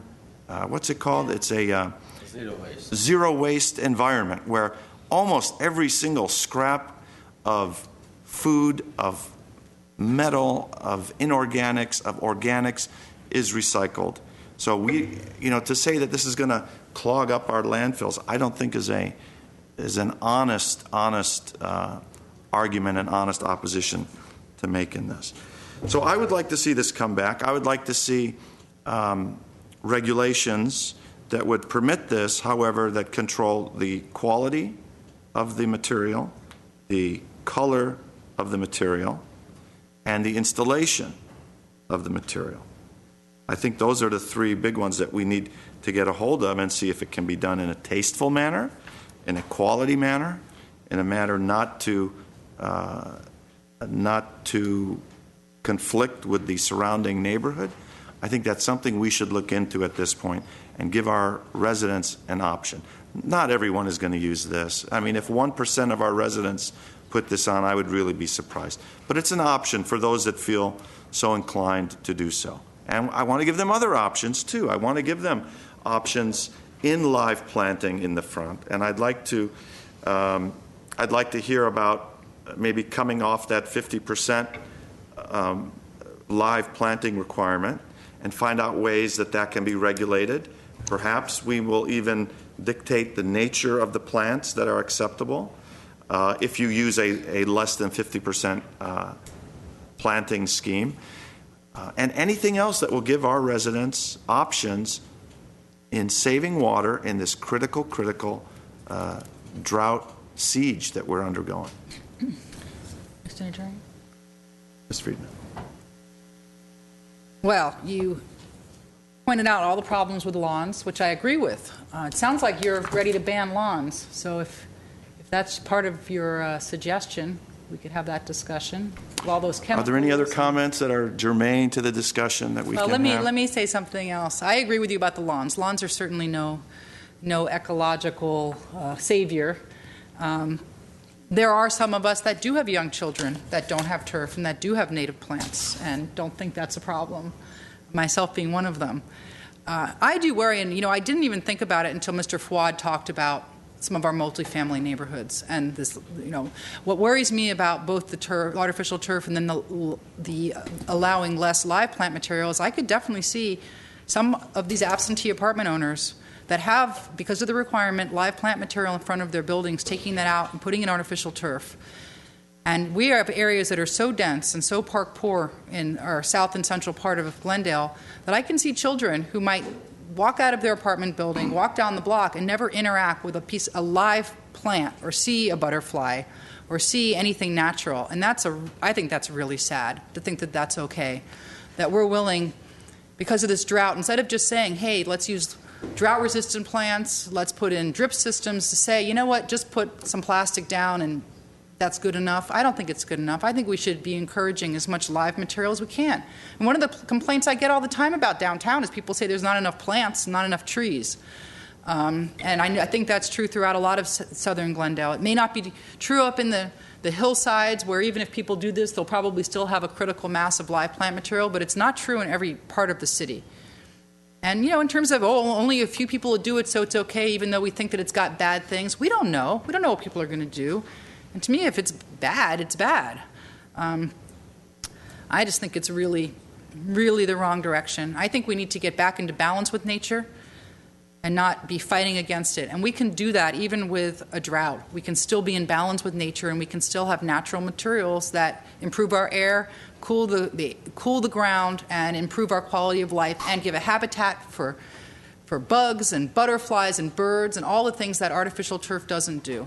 In fact, it kills things that are underneath it. So I just think it's really, really, really a drastic response to something that is not well thought out and that has a lot more downsides than it has upsides. And the only upside that I can see is it kind of looks the same. And that's just not good enough. Thanks. Okay.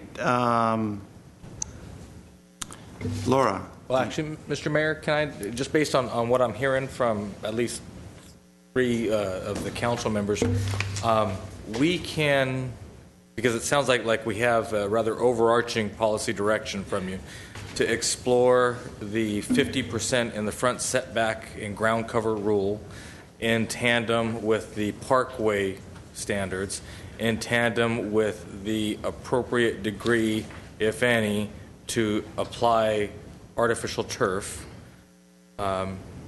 And also, perhaps, some ancillary discussion about the use of small motor equipment, whether it's a blower or a mower.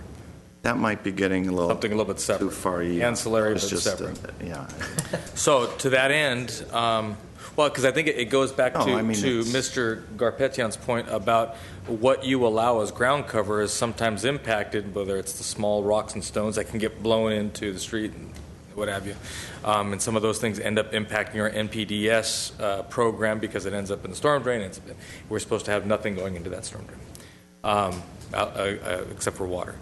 To that end, if that's the council's direction, because it is rather overarching, rather than just having staff move through the process to Planning Commission and then come back to you and risk being totally far afield from where council is, perhaps what we can do is take the period of time and come back to council first, then go to Planning Commission, and ultimately back to you for a final vote.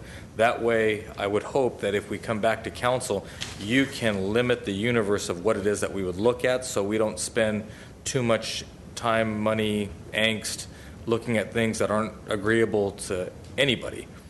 So at least you can set the edge of the envelope for the discussion, then put some more fine-tuned effort into the actual process that would be used, whether it's inspections, permits, design, whatever that would end up being. We can do that at a somewhat separate secondary level and go through the Planning Commission. But in terms of policy objectives, we can do that with you up front or sooner, and sooner meaning sometime this summer. Okay, and let me ask one question of the city attorney. Are there any current code enforcement actions against individuals that have artificial turf? If there are, I believe they're suspended, but I don't know.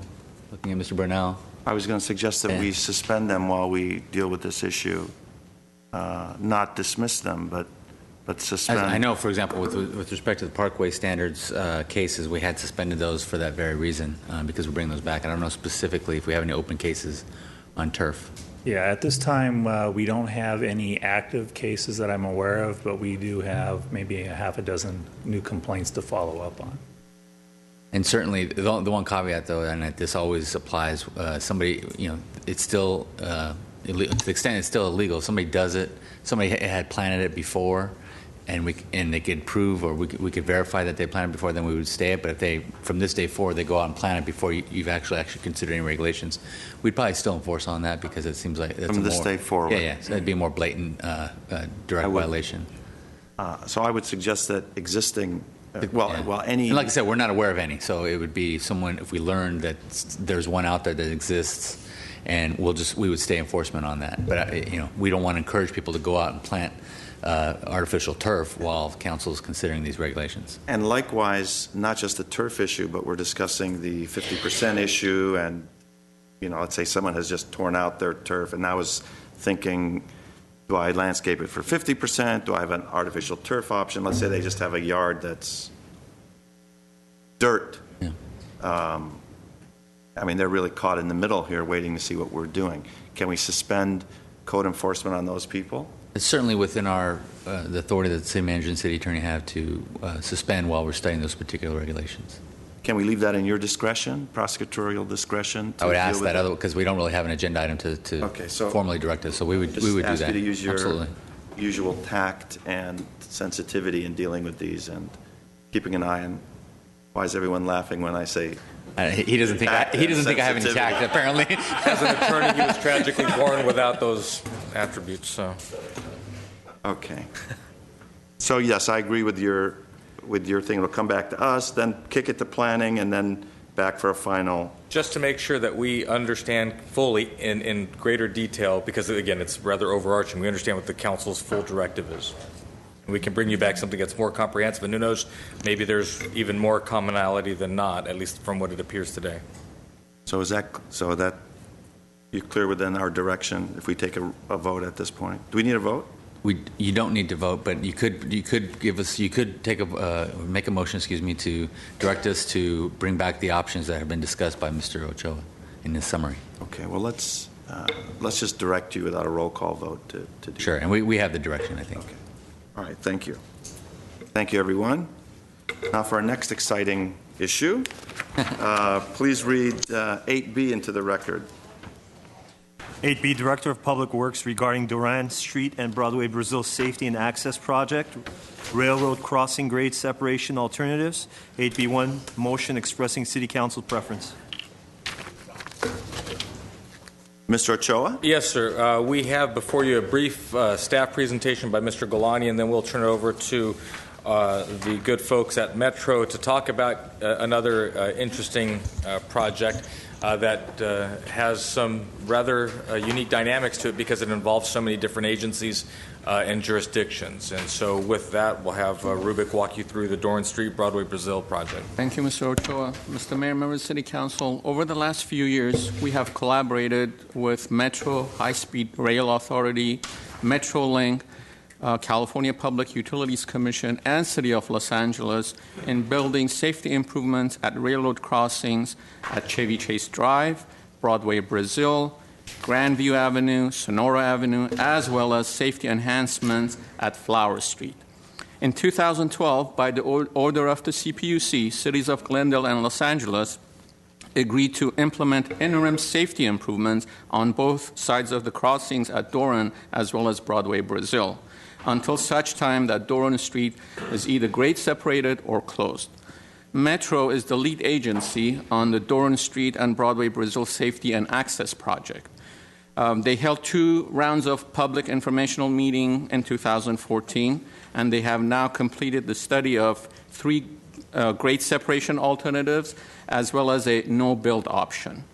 Staff, City of Glendale staff, has reviewed and commented on the traffic impact study report that analyzed 38 intersections within the vicinity of the proposed project. With that, I'm going to invite Don Sepulveda and his team from Metro to share their findings, the details of all the alternatives, and the associated traffic flow patterns, and then request that City Council express a preference for an alternative. With that, Mr. Sepulveda. Mr. Sepulveda. We've got a PowerPoint. Thank you, Mr. Mayor and Council, for allowing me to speak with you tonight about this very important project. I am Don Sepulveda. I'm the Executive Officer for Regional Rail at LA Metro. We have been the lead on pursuing a grade separation in this area. Doran Street, as Mr. Galanian has pointed out, has been the subject of numerous CPUC actions over recent years, and we're looking to resolve this issue. The Doran Street crossing and Broadway Brazil crossing provide access into an area that's actually bounded in the west by the LA River, in the east by the railroad right-of-way, in the north by the 134 freeway, in the south by Colorado. This is a challenging area. It's a dense industrial commercial area, and it borders a residential area. One of our big concerns here is that a grade separation in these areas always has some impacts, and we have been working to minimize the impacts. We have found, in working on the project, that we were originally looking at a grade separation within the footprint of Doran Street itself. We found that was unsuccessful, and it did not work. So we quickly found that both crossings were so closely linked that we had to analyze both crossings as part of this work. So our approach to the analysis that we have done is to improve the safety at the crossings. We needed to provide 2 points of access in the north to this landlocked area. We needed to focus on traffic objectives, and that is keeping the traffic out of the residential areas, keeping those trucks where they belong, and that is on the major thoroughfare. We also needed to include active transportation elements like bike paths and pedestrians. And at the same time, we had to look at the existing projects that are planned for the area. This area is adjacent to the Los Angeles River, and we have the LA River Master Plan, which has a significant impact over here. It is also part of the Glendale Riverwalk area that we're looking at. It's also part of this corridor is going to see a significant increase in passenger train activity through the Low Sand strategic implementation plan. And I might add that this railroad corridor is the second busiest intercity rail corridor in the country, with 90 trains a day at this one particular crossing. And third, the final thing that we had to consider is the California High-Speed Rail project, which is actually slated to come down this corridor and be in this area within a matter of 8 years. So we looked at several alternatives, and as I mentioned earlier, we looked at an alternative that was in the footprint of Doran Street itself, but that was not practical because of the cul-de-sac and the turning radius of trucks. So we looked at another alternative that was a Doran Street specific grade separation, and that one had the impacts that you see in orange there. Pretty significant impacts for a single grade separation. And this caused us to start looking at another alternative that allowed us to actually close both Doran Street and Broadway Brazil and construct one grade separation that would minimize the cumulative impacts to the community. And what we came up with is a second alternative, and this is a 2-part alternative, and I'll show you the part number 1. And if you look, there is actually this is an extension of the West San Fernando Road, Little San Fernando Road to some folks, and it actually extends underneath the 134 and connects up to Fairmont Avenue. This provides a connection in the north for the emergency responders to respond to an incident inside this area. If this allows us to close Doran Street and doesn't impact the properties in the area. Part 2 of this is a grade separation at Salem Sperry. This is closer to Broadway Brazil. This provides a grade-separated access to still to the northern end of that landlocked area. This it does impact properties. This has the inherent problems of grade separation. It does impact properties, and it was a concern of ours. So we looked at optimizing this connection so that it minimized the impacts. What you see is a alternative with bike paths with active transportation elements, and what you also see is an alternative that actually allows both the closures of Broadway Brazil and Doran Street. It allows us to increase rail traffic without impacting the grade crossings. It allows us to have the high-speed rail run down this corridor without any further impacts, and it also allows for the LA River revitalization. And I might add, I'm going to go back one slide. One of the other aspects of this grade crossing, a grade separation plan, is to provide a bridge, a footbridge, pedestrian footbridge between the Glendale at Riverwalk across the wash to connect it up to the south. As of right now, the Glendale Riverwalk ends north of that wash, and you have to turn back. What this would do is provide that access into the other area. That is planned for when? Excuse me? When is it planned for? The grade separation itself? No, the pedestrian bridge. That would come with the grade separation. So it would come at the same time frame. I'll give you some dates in a moment. Okay.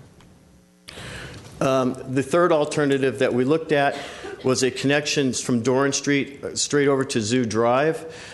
This actually provided a bridge across the LA River. Has numerous impacts, but to right-of-way. But probably the most important impacts are environmental impacts. It does provide another rail or traffic bridge across the river, which has been met with some distaste from the LA River folks. It also provides a connection it dumps traffic into Zoo Drive, where traffic is not now. It would create some challenges with the bike path on the east side or the west side of the river. It doesn't coincide with the LA River Master Plan. In addition, if this grade separation was to be built, with the addition of the rail traffic and high-speed rail down the corridor, we still would have to build Part 2 of what I pointed out a moment ago. So what we would have is essentially twice the impacts to the area. With that, I'm going to ask Pat Somerville, who is our consultant project manager, to talk about the traffic patterns. Sorry, can I just ask with this alternative? So once the trucks go across the river, what happens to them? They either go onto the freeway. Where would they go on the freeway? I'm going to see if it doesn't work. The lower left-hand corner is the freeway on-ramps. But it also would require them to go along Zoo Drive to the west. So with all the zoo traffic, all the people going to the zoo and the Autry, you now add trucks to that queue? We would add trucks to that queue, yes, ma'am. Okay. Okay, I'm going to ask Pat Somerville to come up and talk about the traffic patterns. Good evening, Mr. Mayor, council members, staff. Pat Somerville with HNTB Corporation, consultant to LA Metro, preparing the studies. The exhibit that's on the screen right now is the existing traffic patterns that are out there today within the project area. The one difference is it is reflecting the interim improvements required by the PUC, and that's a conversion of the Doran Street at-grade crossing to a one-way westbound move only. So this forms the basis for the traffic analysis that was prepared for the three alternatives. And what it's primarily showing is the ingress-egress from Doran Street, Brazil Broadway, access to the 134 ramps, because that's one of those key areas of getting traffic to and from. As Don mentioned, our goal is to keep traffic out of the residential areas, keeping them on basically San Fernando Road, Doran, direct access best we can to and from the freeway ramps. So alternative one probably most closely mimics the current traffic patterns. What alternative one does, it basically eliminates the current intersection at Doran and San Fernando Road and moves it to the south. Commercial Street is being realigned, and all of the traffic movements that would happen between Doran Street and San Fernando Road are now moved to Commercial Street. That provides the access to and from the 134 ramps. Doran Street would come over the top of the railroad tracks to provide access to West San Fernando Road. The remaining traffic patterns would remain the same. Can I ask a question? Yes. How would, on that particular alternative? How do the westbound trucks get on the freeway without going through the neighborhood? The trucks coming from the westbound 134 to get into the Doran area? Let's say they're coming from San Fernando and they want to go westbound on the 130. They have to go through the neighborhood, don't they? That is one potential alternative. The goal of the project, and one thing I failed to mention, this will also come with an extensive signage program, because we do want to try to direct traffic better than to the best of our ability to get them where we want them to go. Preferably, we do not want them to go over to Concord between Fairmont and Doran to come back around. Coming off the 134, signage would be to San Fernando Road. Come south on San Fernando Road, loop onto Commercial to Doran Street. Or they could continue south depending on where their final destination is within the Atwater area and use the Brazil Broadway crossing. Can I ask a follow-up question? Go ahead. I think the question was on West San Fernando Road, on the other side of the tracks. Yes. If the trucks want to get on 134 West, do they have that option to go over the pass, make a right on Commercial Street? Yes. Get on San Fernando, make a right on San Fernando, go under the pass and get, because right now they have two choices. They come up to Doran and San Fernando, make a left, and go, lost my sense of direction, north, and then get on.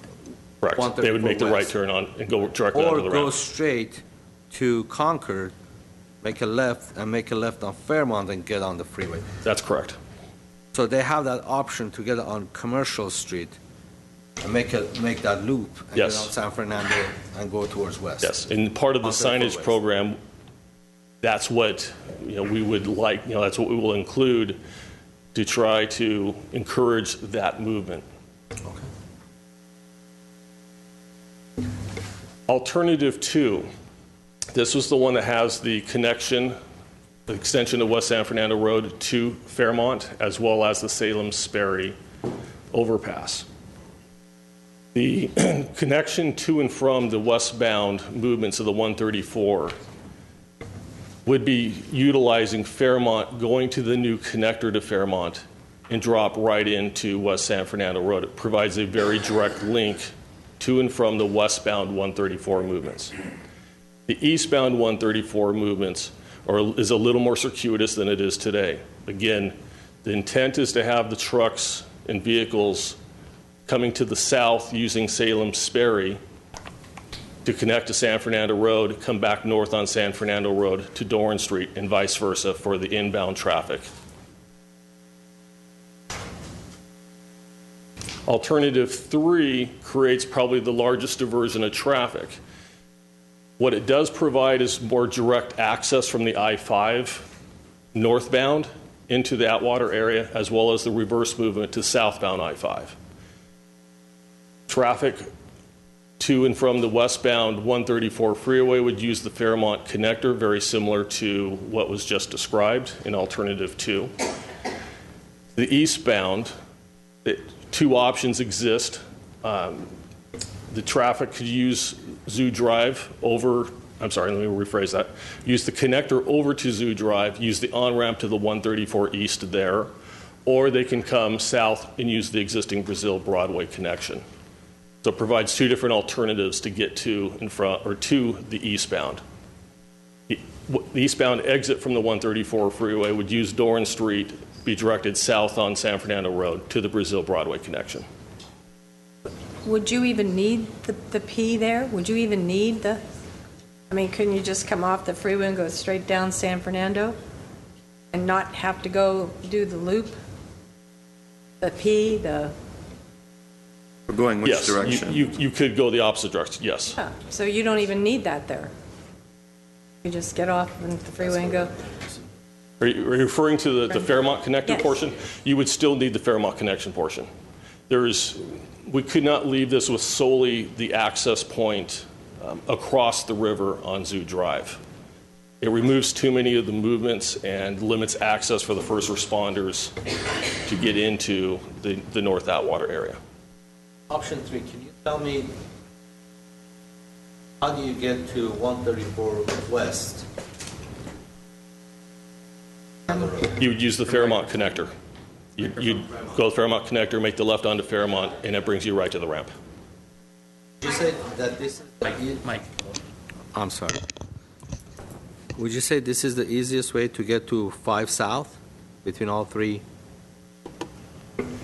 This one does provide the most direct access to the I-5, with the caveat of we're intermixing additional traffic and trucks into an interchange that's not currently, where they're not currently programmed to go. Well, Which interchange are you talking about? The Zoo Drive Griffith, interchange with the I-5. The Zoo Drive, yeah, okay, yeah. Just if any of you ever gone to the zoo and see what the traffic's like there sometimes, it's heavy. It's a one-lane road in each direction.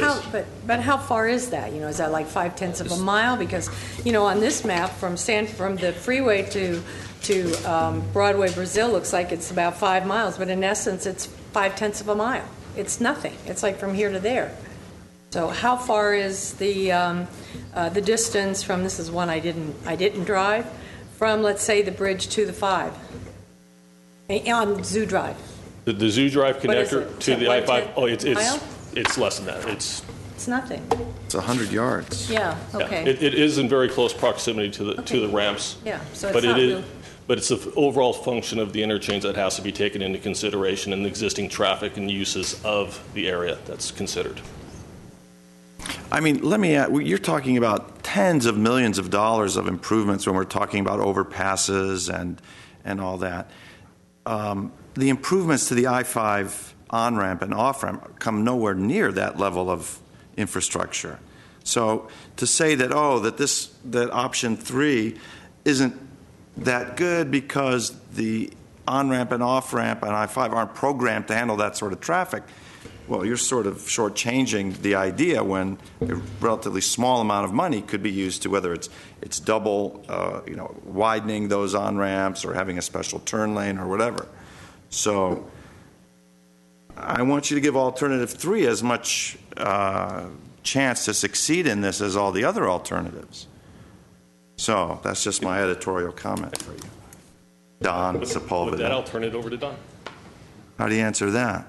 Don and I go back at Metro, so I can give him a hard time. You can give me a hard time, Mr. And these Mayor. guys, everyone here will say that I only give people a hard time if I really like them. So. Is that true? Yes, Laura. You know I really like you. That's why I give you a hard time. I think we can thank the mayor for us being in this position to begin with. I think he was the original author of the motion that dedicated the funds for this project for Metro. It's all your fault, all right. Oh, boy. No. I guess you like me too. So let me get on to some of the conclusions and the alternatives comparisons that we have come up with. We did rough cost estimates, conceptual cost estimates for all 3 alternatives. In all 3 alternatives, alternative 2 was the most expensive because of the nature of the grade separation and the right-of-way that was involved with it. The number of impacted parcels, however, was fewer than alternative 1, but more than alternative 3. With both alternative 1 and alternative 3, a significant impact is the recycling center that would be severely impacted by those projects. We did a breakdown of parcels within both cities and the square footage involved that was totally involved with these parcels. But we also did an analysis of the scoring on this. We actually created a matrix of considerations when we looked at these alternatives, and we ranked these alternatives with a number of different criteria. And they ranked from 0 to 100. And out of these alternatives, alternative 2 actually ranked the highest between all 3 of them. Alternative 3 was down on the scale somewhat for several reasons, and I don't recall all of them right off the hand. But one of the big considerations of Alternative 2 was the long-term cumulative impacts of what is going on in that area, and that is the cumulative impacts of 2 grade separations. If alternative 1 or alternative 3 are selected, we will have a grade separation, a bridge across the river, or we'll have a grade separation at Doran Street. But within the next 5 years, we'll also be starting another grade separation at Broadway Brazil. So we'll have double the impacts, which is a significant consideration when we start looking at this. We did a look of a cumulative outlook on this, and this is a relative timeline of what we would have if alternative 1 was to take place. You would see the Doran Street overpass being built, and then the Salem Sperry overpass being built at a separate time frame with twice the impacts. With alternative 2, it's excuse the terminology, it's like pulling off a Band-Aid. It gets the construction done once, and it's over with. It's one alternative. And again, with alternative 3, it's the same thing. It spaces the construction out over a lengthy amount of time. The cumulative impacts of a cost are $141 million for alternative 1, with 28 parcels impacted. Alternative 2 is still $83.7 million with a total of 11 parcels impacted. And alternative 3 is $135 million with a total of 17 parcels impacted. So with that, Metro is recommending through this report alternative 2 because it minimizes the overall construction impacts. It minimizes the right-of-way impacts. It minimizes the programmatic cost impact, and it's consistent with the planned increases in the corridor and the other planned projects in the corridor. And with that, I would open it up for any questions that you may have. Okay, I have a question, Don. Can you go back to your score sheet, if you will? Yes, right there. So when you talk about the project cost for alternative 3, that's not the real project cost, you're saying? So $64 million. Does that include the bridge over the LA River and the Salem No, sir. Sperry overpass? No, sir. No, sir. It is only considers the bridge over the LA River. Okay, and alternative 2. And the Fairmont connector. Okay, and alternative 2 includes both the Fairmont connector site and the Sperry? Yes, sir. Okay, and alternative 1? Just Doran Street. Okay, so let me get this straight. Alternative 3, because I wear 2 different hats, as you know. Okay, sometimes I have to think regionally, sometimes I think locally. But I'm looking at alternative 3. It takes 0 parcels from within Glendale. It takes 0 area within Glendale. As far as cost goes, I mean, we in Glendale are pretty slighted. I think we feel slighted that the high-speed rail is not considering a stop in Glendale, although we're going to bear the brunt of all this. So when it comes to cost and all the money that's being spent, I don't necessarily have a soft spot in my heart for any extra money that high-speed rail is going to have to expend to make our crossings safer. So, regionally, however, I could see that there's other benefits. In your map on alternative 3, the overview, you show the area south of the Zoo Drive connector in tan. Why would those lots have to be obtained or condemned or whatever? Because what happens is that Doran Street actually gets elevated to go over the LA River in that area. So why would everything else? Because there's a lot of industry there, and they're very concerned also with what's happening. It gets cut off from access. That's the problem. A lot of the access for that industry is facing Doran Street from the cul-de-sac all the way up into West San Fernando Road. So they just become landlocked. They become landlocked with this alternative. With no alternative. There's no way to create a underpass underneath as the connector rises or anything. There's got to be a way to put a road through there, access. There wasn't enough room to do it. If we move the grade separation south, then we impact more of their property. How about just cutting a drive through one of those then we impact their property as well, because what happens is now we've changed all of their operations by putting a driveway through the center of their property. Right, but you're then giving value, or you're maintaining some use of that other area. Well, we believe that some of these properties, once the right-of-way is purchased, some of them will be repurposed, some of them may be resegmented, some of them may turn into different parcels for sale. And the other thing about this, that putting back on my Glendale hat, is this is all truck traffic, nasty truck. They're not clean trucks, okay? They're not like your delivery truck. These are recyclable vehicles and carrying all sorts of crud in them. LA-based, LA businesses, and we want to keep them in LA. We don't want them to come into Glendale neighborhoods, do we, Glendale folks? No. We don't. A louder cheer would have added to the emphasis. Okay, but and that's why I came up with that idea, because it keeps LA's issue in LA's side. We have borne the brunt of this. God forbid we had one or two CNG vehicles going up Shoal Canyon, and the folks in Council District 14 had us hanging by our necks, didn't they? So I'm happy to let a little more oomph in that. Yes, sir. That would be correct, sir. So that's why I am in much greater support of this alternative 3. Cost be damned, okay, because HSR has given us the finger anyway when it comes to giving us a station, and LA has been giving us their truck traffic for decades. And I just think this is a better deal for us. But you can see the conflict I have in my different roles. So that was my Glendale role talking now. But. Question. What? Yes. The Cloverleaf will be built for 1 and eventually for 3?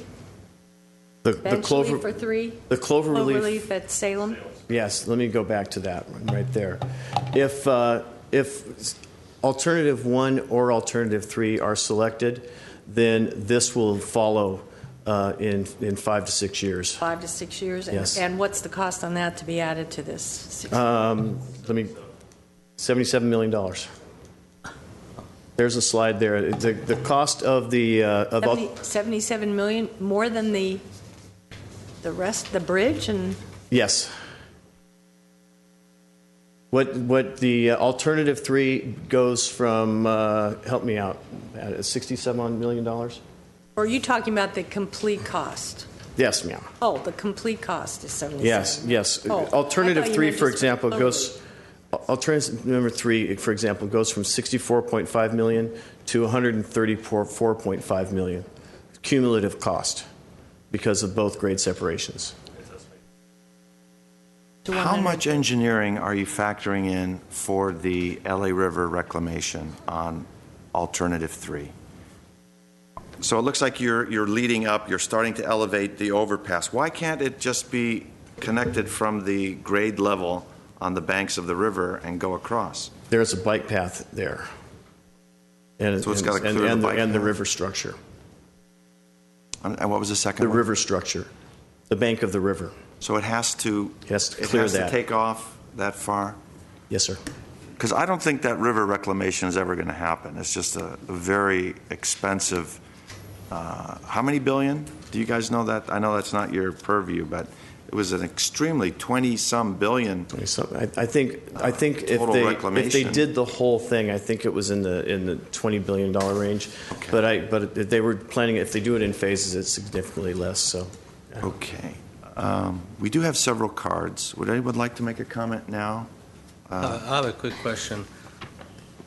I think most of the residents who are here today, their concern is Concord and Fairmont. Trucks are going to go over and go through the neighborhoods. Do we have a truck count as to how many trucks are going that way today versus making a left on San Fernando Road and getting on 134 West? We have peak hour percentages, but we don't know what they are off the top of our head. It's in the traffic study. It's in what? It's in the traffic study. It's in the traffic study. Yes. Is it like 5,000 pages? I can't find it. No, it's a thick report. Pat, can you look those up real quick? Okay. Yeah, you can look it up while you know. And I'm still looking at alternative 3 without the P, that trucks can come off that 134 and just go down Fairmont, avoid the neighborhoods, and then just come straight down San Fernando Road to Broadway Pacific, Broadway Brazil, and then down San Fernando. One of the look at all the millions of dollars that you would save. Well, one of the challenges is that the intersection of Broadway Brazil has its limitations as far as traffic it can handle, and the northern connection is also desired by emergency responders. I have a question. Ms. Friedman? Given the incredible amount of money that these projects are going to cost, wouldn't it be cheaper just to buy all this property and just condemn it all and forget about trying to build all these giant bridges to what's probably 50 businesses? I mean, you're talking $1 million of property or more. I mean, if you're going to spend $175 million doing this, how many businesses are there, do we think, in this affected area? And that's Park 70? Less, 50? So $2 million a property owner, it's probably more than those properties are worth. Has anybody looked at that alternative? Well, at our city? Yeah, that's right. That's right. We should annex it. Some of those projects are worth considerably more than $2 million a parcel. I know, it's such a huge two giant capital projects for what's relatively a small area. And that's why Alternative 2 looks attractive, because it becomes one capital project essentially with that Fairmont connector as a minor part of it. Wait, we're talking about 50 businesses now, but if they do the river restoration plan, that's going to take out about 25 of them. So it could be a much smaller area than we think. Look, before we get to the public, I'll just say, given that there's high-speed rail coming through, a possible river restoration project that's going to take out half of the businesses, we don't even know what that's going to look like in 5 years, what this area is. And we're trying to engineer a solution for a business district that may or may not exist, depending on how high-speed rail is engineered, how much right-of-way they really end up needing, with all the safety issues that they're going to run into, plus whatever happens with river restoration project. I know we have to do something about Durand, but this kind of expense seems to me very premature. I can answer part of that question. High-speed rail will be coming down the railroad corridor. They'll be within the railroad corridor. I know, but I understand that, and that's the plan. Structurally. But then you have a certain amount of right-of-way. You have to put up some kind of barrier if they're at grade. And what's to say that at some point they might not decide to elevate it to try to get more speed or to not have to build that? I mean, we don't exactly know. Yeah, what they're planning on coming through at grade, it's going to be difficult to elevate it because of the 134 freeway. Okay, so it's at grade, and then you have to what are they putting, walls on both sides? Well, the speed of the high-speed rail will not be 220 miles an hour down that corridor. It will be significantly less, probably more like 125 miles an hour. But still, they're not going to not have a barrier around it. They'll have barriers between in some spots, yes. Wait, you're saying that they're going to have a 125-mile-an-hour train through an urban area that somebody can actually walk from San Fernando Road onto the tracks? No, they'll be completely fenced and completely sealed. Sealed corridor. Yeah, it's a sealed corridor. And so they're not going to need any more right-of-way for that? No. We think. Wait a minute. You sound very sure. Give it to us straight, Don. Listen, we're not bumpkins here in Glendale. I can only go by their current plans and what I have seen in their cross sections. And what I have seen in their cross sections and their current plans, they do not need more right of way through this area. And if I may add, Councilmember Friedman, those plans Mr. Sepulveda is referring to are preliminary, and I have seen those, and even High-Speed Rail Authority staff call it preliminary. And we don't know exactly what the borders of the river restoration project is and what that's going to do to those surrounding businesses, right? No, we don't know that. We've got a conceptual border, but the exact border we don't. Because the explanation I got and the reason that we needed to have those two ingresses and egresses is because you've got all of this business activity going on, so you need to be able to get people in an emergency.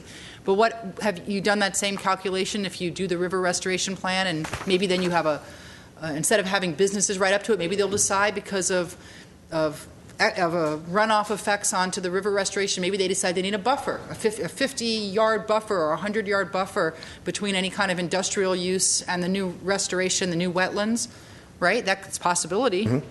So then all of a sudden, do you really need all this ingress and egress right next to the 134 to ingress to the fish and the birds now in the LA River? But we have an obligation, though. That's the problem. We have an order by the PUC to do this. So what worries me, and this has been a problem with high-speed rail as it's gone through, and with a lot of engineering, in California, is you put a lot of money into these things, and 10 years later or 5 years later, you're digging them out of the ground. And this is a tremendous amount of money. So I'm very uncomfortable with any of these alternatives because I don't think we know what's happening in this area. Likewise. What is the timeline for the wetlands for the what? I don't know of a timeline for that. Okay. If you thought we were tough, here come our residents. Jolene Taylor. Come on. Followed by Pat Somerville. Okay. We'll put Jolene on standby. Oh. You can have a seat right there while Mr. Garpetian asks. Who do we ask a question about quiet zone? Council member ask and we'll find out who can answer. Which alternative will help the residents? Because you know what the situation is in those neighborhoods. Mr. Mayor, Councilmember Garpetian, we are currently working with CPUC and Metrolink on a partial quiet zone because of the at-grade crossing enhancement that we have already implemented. Right. But with closing of Doran, then we can apply for a full quiet zone. Well, the quiet zone to me is the big thing. I mean, that's what we need to get. That's the most important thing for this area is the quiet zone. But we can't. That would have to happen after this construction's complete. Is what you're saying. You won't have a quiet zone until all of these bridges are built. Well, you could have a partial. Couldn't you have a partial quiet zone? Mr. Mayor, members of the council, we currently have applied and we are in the final stage of getting permission for a partial quiet zone. Once the Doran crossing is closed, at-grade crossing is closed, whether it's grade separated, whether it's completely closed, then that will qualify us for a complete, full quiet zone application. Let me ask another question. All of that infrastructure we did with the at-grade crossings further up in Pelincone, we spent how much money on those? Fairmont Flyover, you mean? No, all of the $8 million on one. $8 million. And when were those finished? Last year. Last year. Now, high-speed rail, are they taking all those out? If and when high-speed rail comes through, they will need to be grade separated. That's what I mean about the money. I mean, the fact that we'll make an investment like that, and then we will lose the value of that investment in a couple years when we still don't have a quiet zone. We have a safer crossing, which is good. Okay. Ms. Taylor, followed by Pat Somerville. Oh, that was you. You're in there. Good evening, Mr. Mayor, members of council. My name is Jolene Taylor, and I'm the president of the Pelincone Estates Homeowners Association. As I stated in my speech last week, our association cannot support any of the alternatives presented. All three will bring traffic onto Fairmont. I understand Mr. Somerville when he said the goal is to keep the traffic off Glendale residential streets, but just the opposite is happening, because currently if you're traveling eastbound on the 134 freeway and you get off at San Fernando Road, you turn right on Doran and go right inside. Now, if you're going to do this with alternative number 2, which I feel is the worst for Glendale and for our neighborhood especially, you'll have to get off the freeway, turn left on Doran, turn left on Concord, turn left on Fairmont, and take the loop over. As I stated again last week, all of the businesses, or at the meeting, the business people started laughing when they said that they're going to have signage to try and direct trucks. Truckers and everybody else are going to use the easiest way possible, which I think most of the traffic will be coming off the 134. Even if you take the 5 north, you're going to just jump on the 134. 5 south, jump on the 134, which is again why I think alternative number 2 is the worst for Glendale. I do appreciate the Zoo Drive Bridge as something to think about, to expand on that. I think it's a great idea because, again, as you stated, it keeps Los Angeles traffic in Los Angeles. there were a couple other things. Right now, we are having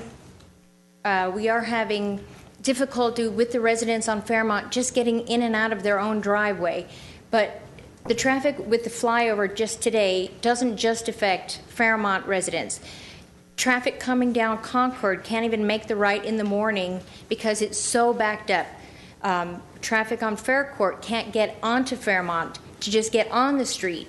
And behind that is Grange Street, which we hear all the honking. These alternatives will just ruin the neighborhood that's already severely impacted. So I ask that you, until we can come up with something that really works for Glendale, I have to opt for the no build. Thank you. Thank you. Grant Michaels, followed by John Kosiemba.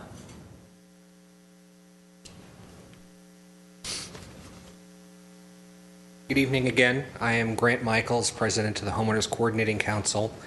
We are here to support the Pellon Estates Homeowners Association. Jolene Taylor is involved in the Coordinating Council and has been taking the lead on this project for us. We strongly support alternatives that would mitigate traffic in the local neighborhoods. Thank you. Thank you. John Kosiemba, followed by Patrick Massey.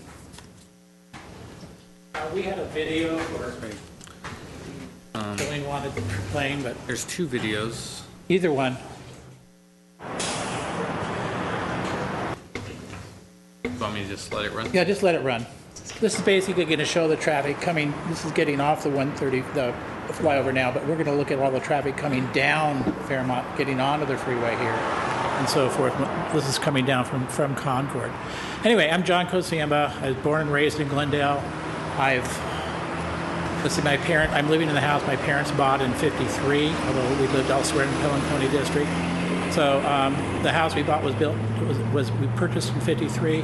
It can see the railroad tracks. We're 2 blocks away, but by seeing the railroad tracks, there's no buffer from sound at the house I live in. It comes straight up and blasts our house. Now one of the big problems is we're really adamant about the quiet zone. And I was also the member of the Pellon group that sat through all the PCU mediations and hearings and things like that and participated, holding everybody's feet to the fire, and I'm still going to be doing that here.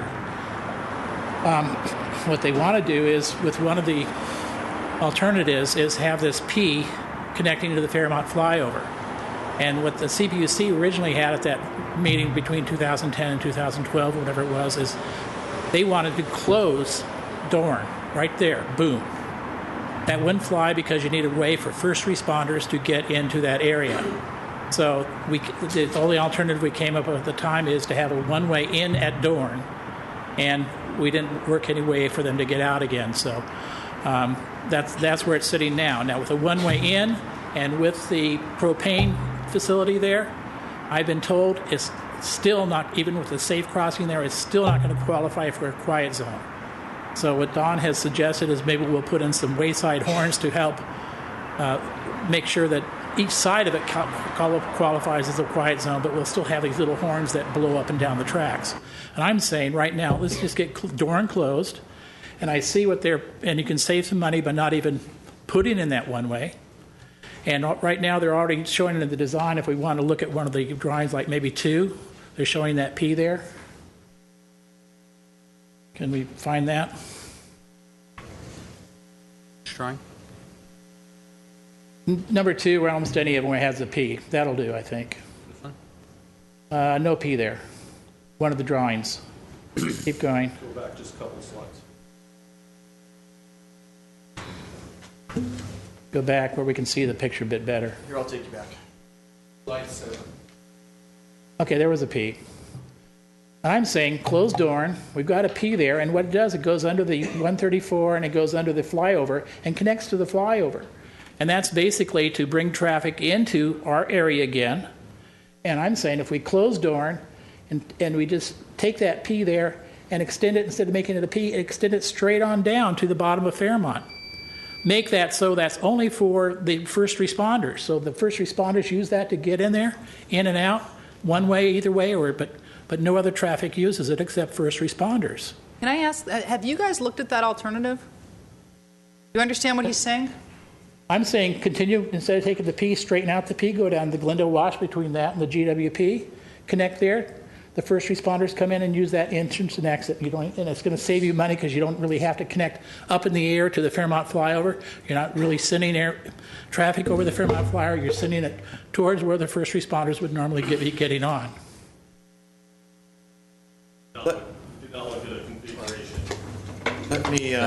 Let me do this. Let me bring up Patrick, and why don't you make sure they understand what your proposal is? Because I haven't heard that, and then you can answer that, Don or Pat. You can tell us why that would or would not work, or that. That'd be for emergency vehicles only. Emergency vehicles only. We close Dorn and we let Los Angeles traffic worry about Los Angeles traffic, and now we qualify for a quiet zone from top to bottom. So I need a little help visualizing that. I'm not sure what you're saying, but let me get Patrick up, and then you can maybe explain that or pass around the drawing. The back of my pen here. Not right now. Let me hear. We have one more speaker.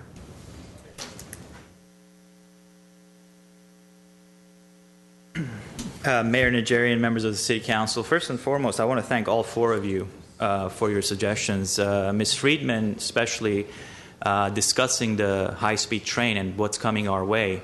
When you look at all these three alternatives and the cost involved with these three alternatives and the fact that we don't know what's coming down 10 years from now, let me assure Mr. Golanian, this is not going to be an at-grade train crossing because a lawsuit will be filed. And that's simple as that. City of Santa Clarita and their residents have already gone through that process. And Plank County Estates, being one of the closest neighborhoods to this train tracks, will not allow an at-grade train going 125 miles an hour. And thank you for Ms. Friedman for pointing that out.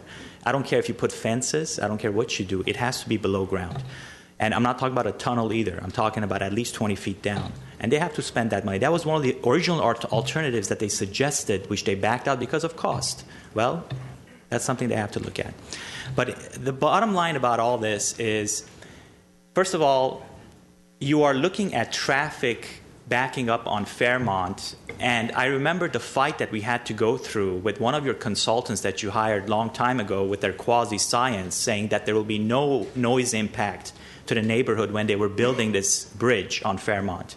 And I had to put up a fight to get a wall built on that bridge. And it took us 2 months to go back and forth, and you finally agreed to give us a wall for the noise mitigation. Now, it wasn't as tall as we wanted. It was a short wall, but still better than nothing.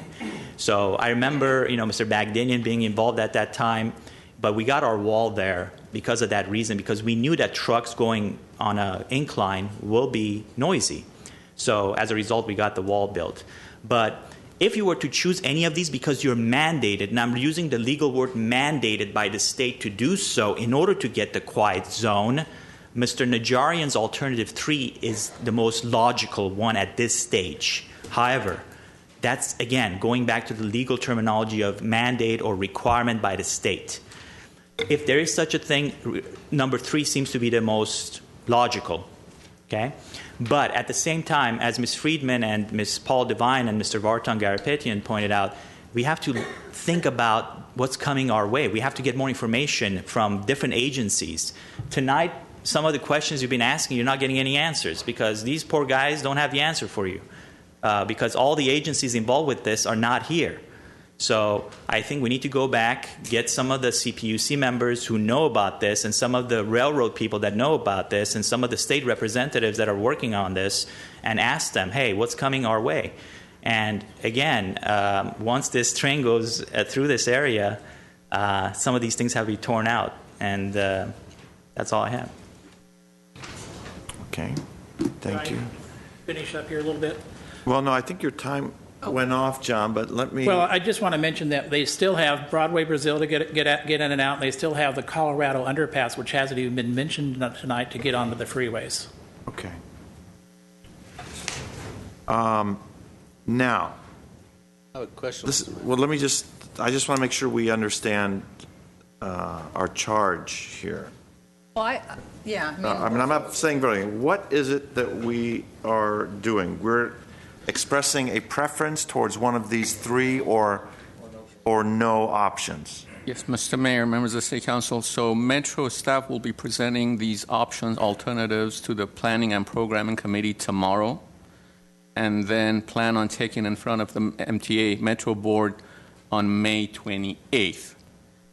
Okay, and whichever singular option or no-build option or multiple options are recommended, it has to go through the entire full EIR process. Correct. Is that correct, Mr. Sepulveda? So it is at that time as well that residents and businesses alike may make comments about the sufficiencies or deficiencies of that EIR. I just want to clarify, is it going to be a full EIR? It would have to be, I think. This is a big... We were planning on doing Can you approach that? Yeah, come on. Right now, by CEQA, the grade separation, because it's a public hazard, is exempt. We are moving through with an EIR environmental assessment from NEPA. Okay, the NEPA. National not the Environmental. CEQA. Yeah, so the national Yes, sir. standard, not necessarily the... They're pretty much the same, aren't they? Yes. Can I ask a question? Yes. So staff this has been in the works for a little bit of time. You know, staff has showed us some iterations. The community has seen some iterations. Although some of what we've seen, we only got, when do we get this latest pack? Because I was only briefed today on all of the alternatives. When did we get these actual alternatives? The project study report was submitted to us, I want to say 2 weeks ago. Okay. You know, it just seems like not a very long amount of time to give direction on a $200 million project to me. Anyway, I would love you to look at the alternative that one of our residents just gave you. I'm not an engineer. I have no idea if it's feasible. He walked me through it about 2 weeks ago, and to my completely untrained eye, it looked like it made some sense. I know that you just took a look. I think you understand what he was saying. I mean, just at first glance, does it look like something that's worth looking into? That could be one of our options? It could be one that we look for as we start moving forward with the environmental assessment. Yes, ma'am. Because I'm not prepared to pick one of either three alternatives. I think there's way too many unknowns to do a project of that size and too many impacts to give an answer. The one that John showed us has the least impact as far as I can see. It's just adding an extension off of the Fairmont flyover, which already exists, some signaling, and it seems like it could be the answer to a lot of these issues. And like he said, keep it open for emergency vehicles only. Fairly low impact. Make LA trucks go down to the other crossing and get on the 5 down there. If they have to do that, they're certainly not going to come back up and drive through Pelinconi and get to your quiet zone, which is, you know, two co-equal goals here: keep the trucks out of the neighborhoods and get the quiet zone. And that's the only alternative I've seen that does that. That would be my preference if it's possible. Can you look at it and come back to us in a week? Well, you can come back to us at any time. I mean, this, regardless of the MTA track, we're still going to be able to make comments towards any sort of presentation or EIR study. So We've been trying to keep the cities in the loop and working forward with the cities on the alternatives and coming up with... What does LA say, by the way? LA likes alternative 2. Yeah. They like alternative 2. And I have a question about another question about alternative 2, even with John's change in that one. Is that going to affect the eastbound traffic? Because eastbound traffic is still going to go down past the neighborhood in alternative 2. If alternative 2 had that connection as John was configuring it, and John, correct me if I'm wrong, instead of if we are traveling north on San Fernando Road, we go into the first loop, and then it goes straight after that. Is that correct, John?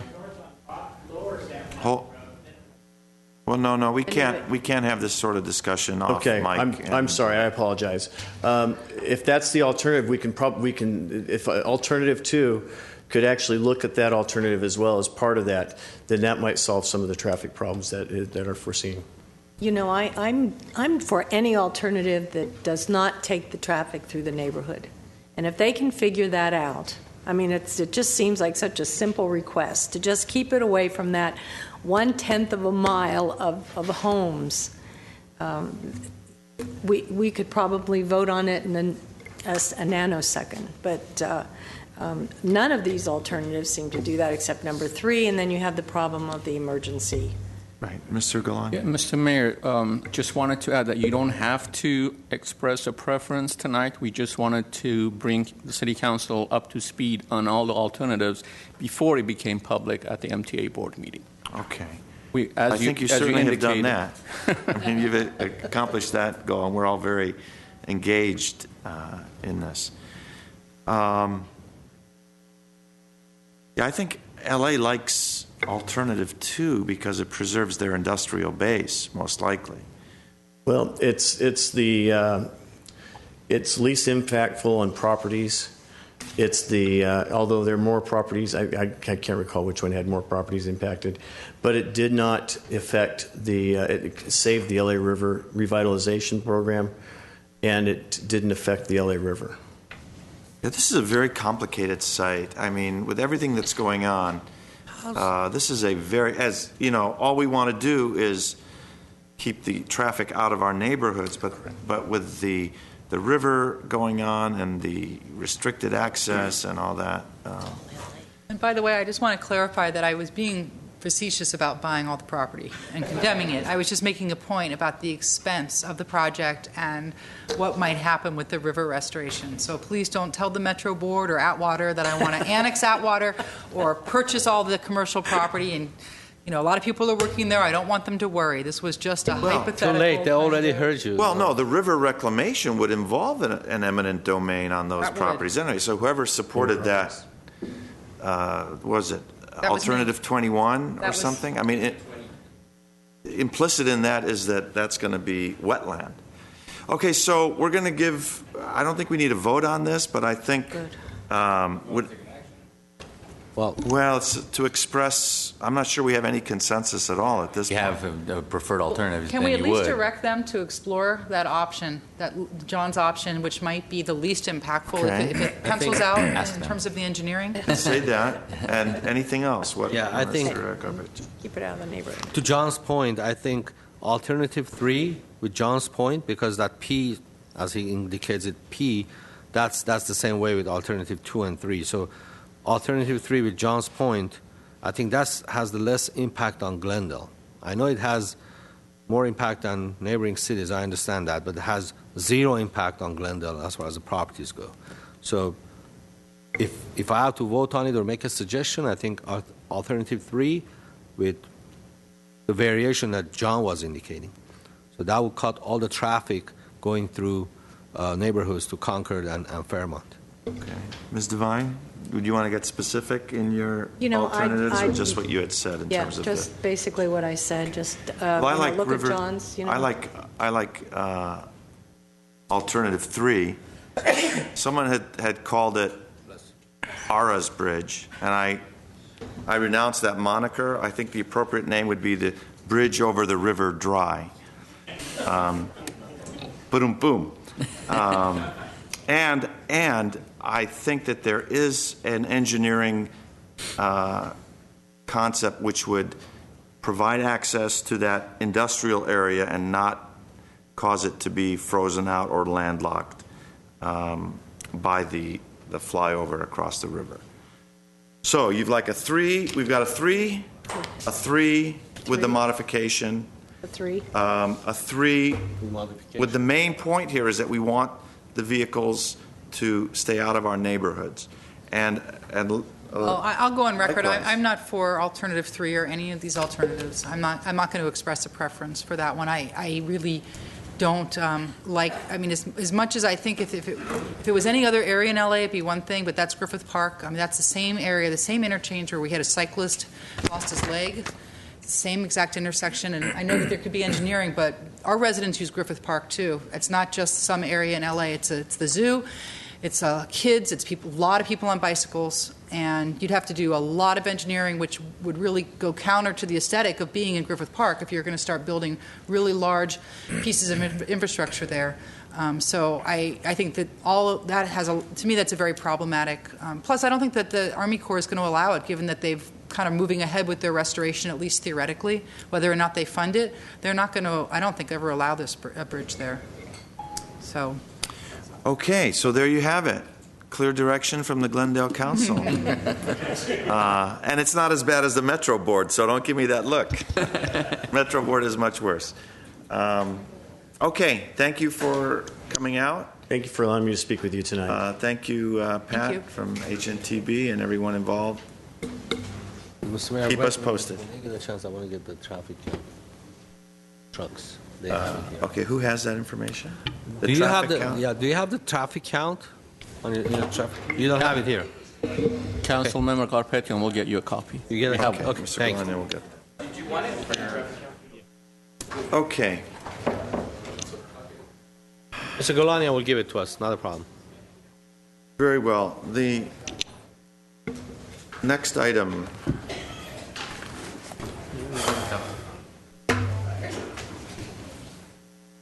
Next item. Next item. Under hearings, 9A is Director of Finance regarding fiscal year 2015-16 proposed citywide budget and fee schedule for the city of Glendale. 9A is a report only, and this is a hearing. This is a public hearing, and I will open the public hearing. Mr. Ochoa? Yes, sir. We have for you tonight, in an abbreviated fashion, in light of the study sessions that you've held to date, the charter-mandated budget hearing. We're going to go through in as much detail as you would like all of the things that you see on the agenda, from the recap of the general fund and all the different appropriations, the summary thereof, and then wrap up with a discussion on fees and charges as reflected in council direction previously. As I mentioned, we began this process on May 5th, followed up on May 12th. The first meeting was focused on general funds, second meeting on all of our other funds, including CIP and the fees and charges that, again, we'll recap tonight. As I mentioned, today is your budget hearing, and we are focusing on a June 2nd adoption. That'll be upcoming in 2 weeks. Just to summarize, as we continue to talk about the council sets the tone. That's animated through your city council priorities. These priorities form a living strategic plan, and all of the work that gets done by your staff through the course of the fiscal year ties back to these priorities. How does that happen? Through the department's strategic goals, really, which are focused on the outcomes and the key performance indicators that measure what we do, that are really focused on the outputs. Literally, the KPIs tie back to the individual city council priorities. These are the priorities as they exist today, all 10 of them, from fiscal responsibility, exceptional customer service, economic vibrancy, informed and engaged community, safe and healthy community, balanced quality housing, community services and facilities, infrastructure, mobility, arts and culture, and sustainability. As you know, it is the council's prerogative in setting the tone as to whether or not these would be reordered, amended, changed, reinforced, deleted if need be. These are not static, existing in time, immortal. The council has adjusted them. In fact, exceptional customer service is the newest one and the most recently prioritized. We do talk about how we keep score and how we validate what the council's vision is, and we do that through the every 4-year citizen satisfaction survey and focus group process. And as you know, under the Management Services Department strategic goals for the coming year, that will be executed in the spring of 2016.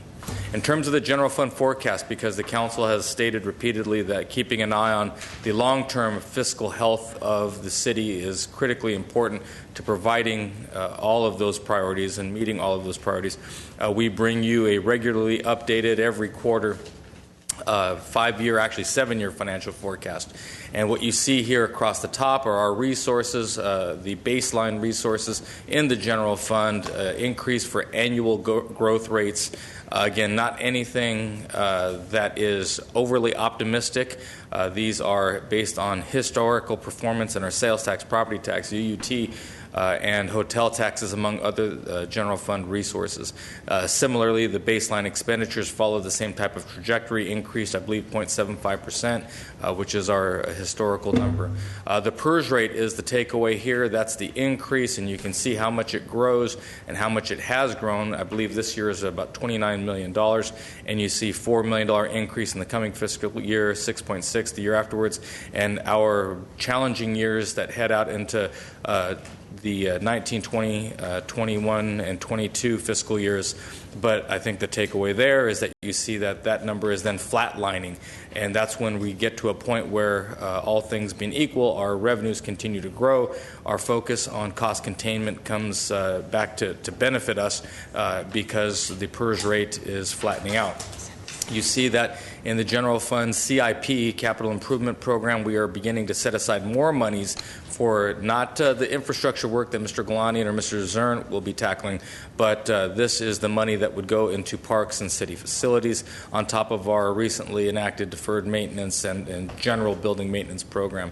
ISFs are the internal service funds, basically our commitment to all of our inner workings as an organization, from liability to workers' comp to technology, and that's something that is the hallmark of the next several years, and you'll see a number of exciting technology investments coming to the City Council. COPs are really the loan debt in the general fund that is the police headquarters facility indebtedness and debt repayment. OPEB is the commitment that we have towards the GASB, the General Accounting Standards Board's pronouncements on booking now, not just calculating, but booking the value, the liability of other post-employment benefits. We, as you know, are bringing, and you saw in the strategic goals, both for the Department of Finance as well as the Department of Human Resources and Management Services, bringing you a solution to the OPEB question. And we're hopeful that we'll be able to repurpose these dollars once that solution is executed. The total appropriations exist there. You see what in the yellow, our bottom line, such as it is. We are projecting a $2.8 million surplus for the coming year, but we're trying to remain as conservative as possible because we do see a 2.9 deficit in the following year and very small deficits in the next 2 years. But as I mentioned earlier, with the flatlining of the PERS costs, increased growth in the general fund will lead us to healthy surpluses projected that can be repurposed into services to the community in those out years. All of this, however, is predicated on the state of California being held at bay. As you know, we have defeated the State Department of Finance in court on the dissolution of redevelopment, the application of interest rate to the loan that was used as a carrot and a bait and switch by the State Department of Finance with respect to the dissolution of redevelopment, wherein they entreated cities like Glendale to wrap up their affairs, and in exchange for a speedy, non-litigious wrap-up of those affairs, they would reinstate cooperative loans between the city and the redevelopment agency that date back to the 1970s, calculated upon a level of interest that is a local agency investment fund, and at the very last minute decided that no, they wouldn't pay the historical calculation of that LAIF rate, but rather 0.28%, or the historical low that currently exists now. Extraordinarily opportunistic bad faith. The court sided with the city of Glendale and is increasingly siding with more cities against the Department of Finance, such that the State Department of Finance is now trying to moot any of our victories, and I do say plural because of the other cities in California, and steal victory and insert rather the jaws of defeat by changing the law, effectively moving the goalposts after the game was already won. If that does come to pass, you see at the very bottom line what the net impact on the city's general fund is, and so that should certainly, I know, should anger and bring about a tremendous amount of determination, not just from the city, but all of our residents, to make sure that the state legislators understand that a failure to uphold the deal that was made with cities, yet again, is going to have very real consequences for cities like Glendale, because, as you know, the largest cost that we have are our people in the general fund, and of that is our two public safety departments, police and fire. So where does that leave us as the city of Glendale? Good, bad, and the ugly. Good is that we are stable, we're progressive, and we are fast approaching that structural balance that the council has driven for the last 5 years. You have been fiscally disciplined, and that's resulting in the bright future that we show in those out years and the ability to withstand the impacts of the single greatest economic catastrophe in our lifetimes, the Great Recession. You have emerged from there with with service levels that are befitting still our great community.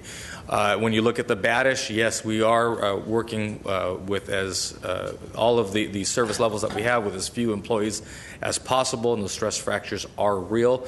The PERS cost smoothing is having its impact, but as we just showed, we're able to handle that over the long term. And in terms of the ugly, if we could only get the state to stop helping us so much, we would be in much better shape. So thus the watchwords for this coming fiscal year's budget: discipline and diligence. And so the idea that we are generating a small surplus in the coming year, we are asking that we maintain that diligence and discipline, not program that, put that into the general fund reserve, and be ready for those next couple of years, and certainly a knockdown, drag-out fight with the state of California. We do believe we can manage the PERS cost, as we've been able to show and demonstrate that Glendale will not venture into that danger zone of some of the other cities that have wrestled with that and are losing that fight, because Glendale has historically been very fiscally conservative. Yes, sir. Please go back to slide number 9. Yes, sir. Microphone, please. Yes, on slide number 9, the still ugly portion, that ERAF cost $124 million. Could you explain that, please? Yes, sir. Commencing in the early 1990s, in the last recession, the state of California decided to meet its obligations to education by simply taking the money from cities' property tax dollars, promising at some point they would restore it, but never did. Year over year, that has cost the city of Glendale $124 million. The state did bring COPS monies, the Citizens Option for Public Safety, but it was pennies on the dollar for what was taken and then given to you back with strings attached as to what you could use those dollars for. It was a horrible trade and actually precipitated a proposition by cities, through the League of California Cities, that would restrict the state from ever again being able to simply steal local government dollars. Ultimately, that put us almost on an inevitable collision course on redevelopment, because that was seen as a loophole in that strategy, one that was closed later on by cities. But ultimately, the state and the governor decided that the state created redevelopment, the state could eliminate redevelopment, and did it unceremoniously in the space of 1 year. With that, I will turn over to the lightning fast Director of Finance, and he will take you through the general fund recap, and Mr. Elliott will also go through the fees and charges. One word I've never been described as, lightning, but let me give it a go here. As we walk you through the two study sessions, I'll go through a lot of the summary detail just for the purpose of the hearing. General fund, excuse me. We started with last year's revenue estimate of $178 million, and this is our machinations of increases in property tax and sales tax, including the increase in the GRA loan, totaling about $7.3 million to get us to the $186.6 million for our general fund resources. Same exercise on the appropriation side of the aisle. We started at $174 million. We had the changes in our salary and benefit costs of about 4.1, changes in our internal service fund rates, workers' comp, as Scott mentioned. We reduced the liability fund a little bit this year because that fund is now healthy, so we're lowering the rate a bit to all the user departments. Raising our fleet fund, that's on a 5-year trend to get us back whole in the fleet fund, and again the internal information services department increases. $2.1 million for that total, and then another $2 million of capital outlay in M&O, giving us a total of $182.8 million in appropriations. Again, the slide with the revenues and appropriations, we're projecting about a $2.8 million surplus moving forward for the year. What does that look like in total? Our beginning projected surplus of about $59 million, adding that projected surplus for next year, gets us to about $61.8 million, which is still a significant general fund surplus. As a percentage, that's 33.8, what we're projecting, higher than the floor of 30 that the council has adopted, not quite the target of 35, but still within that margin. So concluding with the overall themes of the budget, the structural balance and truing up, we added back some of the overhires that we had on the books, really not a net cost, but that was one of the true-up items. Continuing with our cost containment and revenue development as we move through this year and next. And then continuing with our value-based management and value-added management, and that goes back to the KPIs and evaluating how we move forward. So looking at our total summary of appropriations for all our fund types, again, the general fund with $182 million. All the special revenue funds, which we have well over 30, total of $103 million. Our one debt service fund, $3 million. Our CIP funds, $13.7 million. Enterprise funds, which is GWP, the sewer and refuse funds, water funds, almost $391 million. And then our internal service funds, those are all the funds that we use just to for our insurance and liability and medical benefits. So total budget of almost $800 million. Just again, by departmental recap for the general fund, all the various general fund departments, we walked you through all the different increases and decreases from the different funds where we've added costs for the MOUs, for example, like in fire, and then again in police, and then other changes that we made, for example, like in management services when we moved the internal audit section over to finance, fairly significant decrease there. And then again, totaling the $182 million for the general fund. Again, the recap for all our special revenue funds. We walked through all the different increases and decreases of those. There's a number of special revenue funds, all the grants that we get, all the transportation money that we receive, Measure R, Prop A, Prop C, and so on. All the various monies have to, again, be spent within those funds for that particular purpose. We have our own miscellaneous grant funds for police and fire and public works.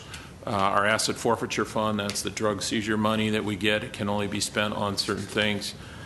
So moving through the total special revenue fund, we're looking at $103 million. I will note this is a change we made for this slide was we are moving the recreation fund, the hazardous disposal fund, and the parking fund from being enterprise funds into special revenue funds. And that's basically to help us address the impacts of GASB 68, which is where we book the pension liability directly to the enterprise funds. We don't have to do that in our special revenue funds.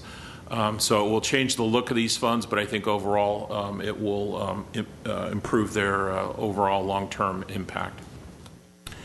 So our, as I mentioned earlier, our one debt service fund is for the debt we have for the police building, roughly $3 million in debt service for next year. Then moving into the capital improvement funds that are not within the enterprise funds. This is the General Capital Projects Fund, not a tremendous amount of funding here at 5.3. Actually taking out the $2 million transfer that we put into the post-closure fund for the landfill. It's really 3.375 in programming for this coming year. Again, that's funded primarily by tipping fees from the landfill and or royalty fees from the landfill and the transfer we're making from the general fund. Some of the other restrictive CIP funds that are obviously gas tax, that money can only be spent for roads and transportation. And then the development impact fees that come in for parks and libraries and so on and so forth. Quick question. Yes, sir. Go back to slide 26, please. Sure. The library, arts, and culture, that 5.1 is that was for renovation of the library, right? Existing from last fiscal year, 14-15, correct? Yes. So, remember you explained to me once before, how are we getting that money back to The general fund? So the $5 million that came from general fund reserve was originally slated to be paid for by 2011 taxable allocation notes, bonds from the old redevelopment agency. State of California, in its dissolution of redevelopment, said if you sold bonds in 2011, you can't use the proceeds unless you defease the bonds, which they can't compel you to do for fear of triggering a lawsuit for impairment of contract. So that money, that $45 million, is literally just sitting there. We're hopeful that the state will come to its senses and say, let's use that money for its intended purpose. In this case, $5 million of it going to the public library project, putting people back to work, reinvesting in the library. However, if the state didn't do that, we could take some of those dollars and begin to make the debt service payment, thus freeing up residual property tax that would come back to the city as a taxing entity. Thus, we're going to ultimately be using the same bond proceeds to pay ourselves back, but in a rather circuitous route, as opposed to just taking the $5 million from what's there in the Treasury today. You have to pass it through the state of California and then get it back on the other side. It's kind of like one of those off ramps. Eh? Yeah. Good one. Well, I mean, anyway. But he's lightning quick. Yeah, I'm moving right along. The summary of our enterprise funds, again, you can see the changes where we've moved out the recreation fund, the hazmat disposal fund, and the parking fund, leaving the sewer refuse and all the GWP funds. Again, totaling the $390 million in appropriation for those fund types. And on the sewer program, it's worth noting that we will be coming back to you next year with a sewer rate increase. The sewer rates haven't increased to keep up with operational costs, but separate and apart from relatively minimal increases in our sewer operation costs is going to be our investment in lag work. The LA, Glendale wastewater reclamation plant, which you will be touring in the heat of summer in August to get all the sights and smells so that you know exactly where those dollars will be sent. Well, and it won't be Long Thank Beach. you for that. That's You're welcome, sir. That's our Scheduled out. That's your summer vacation. treat, yes. To go to Lagworth. This summer, I went to Lagworth. Yuck. Moving right along to the internal service funds. Again, these are all the funds that operate like the enterprise funds, but the only customer is the other city departments, where we centralize all our costs, again, for fleet, the helicopter, our information systems, all our benefits for workers' comp, dental, medical, our vision, retiree health savings, and the wireless fund. A total appropriation in those funds, $103 million. Looking at the CIP fund summary, we walk through all those projects, but as... Oh, yes, sir. Sorry, one more question. Sure. On slide 30, that ISD application funds? Yes. Yeah, $5.4 million increase. What is that for, the upgrading the system? Yes. That was the transfer in of $5.6 million from this fund here, the Post-Employment Benefits Fund. We had parked some funds that the state paid us for dissolution of redevelopment. We deposited here for lack of any other place. We've chosen to use that to fund the Tier 2 computer system, which is why this funding is basically $5.6 million higher this year. And it's sending it over here where it will be spent out of this fund, which is why it's approximately $5.5 million higher. So kind of just putting it out of the left pocket into the right pocket. Looking at our CIP summary, we walk through all the different projects and the remaining balances. Again, there's leftover appropriations from prior years of $146 million in the open projects that we have citywide. $79 million is proposed for this year. The bulk of that, again, is in GWP, spending the bond proceeds that we issued last year in water and electric. We've showed this in the past, the history of our full-time positions, where we were at a peak in 2005-06 at almost 2,000 employees. Last year, we were down to a revised total of 1,520. We've added back 46 this year citywide. 27 of those are outside of the general fund and 19 within the general fund. Just visually showing the restoration of some of the costs that we've added back. by department throughout the city in terms of restoration this year from prior year budget cuts. A lot of that was in GWP because they did a lot of cutting and layoffs within GWP, and then some of the other projects that we've restored throughout the city. Fees. I'm going to run through the fees, and if we have questions, we can take those at the end. Again, when Armin went through it before, we had 18 total fees, 38 increases to existing fees, decreases to 8. We deleted 31, or proposing to delete 31. There's 11 title changes, and 2,196 fees that exist without any changes at all, and for a grand total of 2,302 fees. The one proposed new fee was the low budget filming fee of $152. In Public Works, there were 4 new. To clarify, and that replaces the films from having to pay the much higher fee. Correct. For the non-low budget films. Correct. Within Public Works, we had 4 new proposed fees that we went through. The legal description review, $400, then the release of covenant agreement at $776, and then the parking fees. New proposed fees in the library were the use of the media equipment at Brand Library, $80, and the other significant one is the $25 photo use fee. Within community development and building and safety, there was a number of new fees, the low voltage installation, so on and so forth, the various permits. The $60 for the mechanical fee, the $22 for the mechanical fee. Obviously, the variation of the theme there.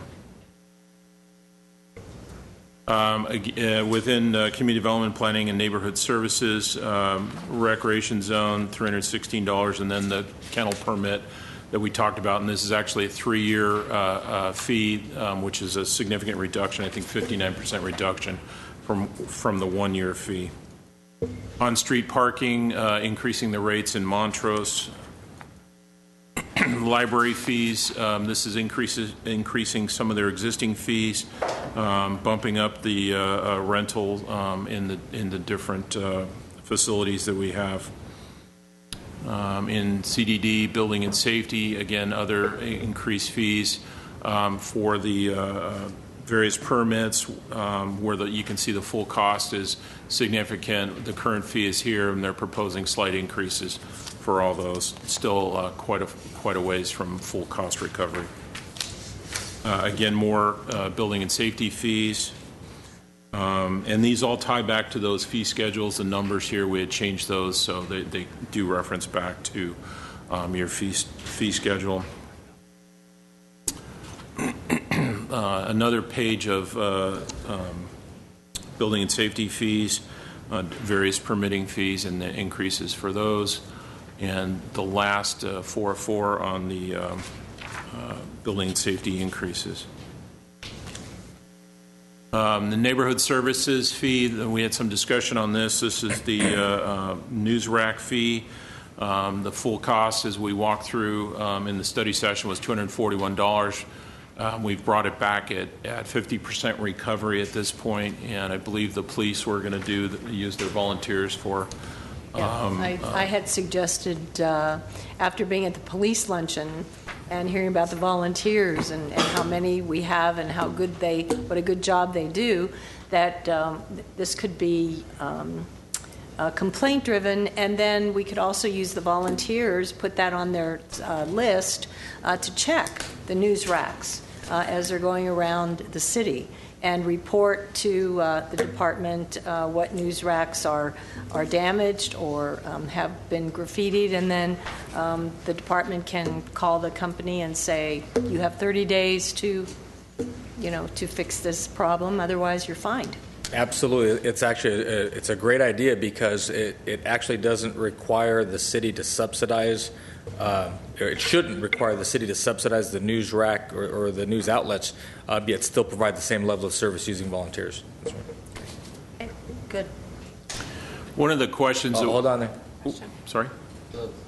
The suggestions that was made last time, they're all incorporated in this new report? Are you talking about the fire department fees? The ones those are next.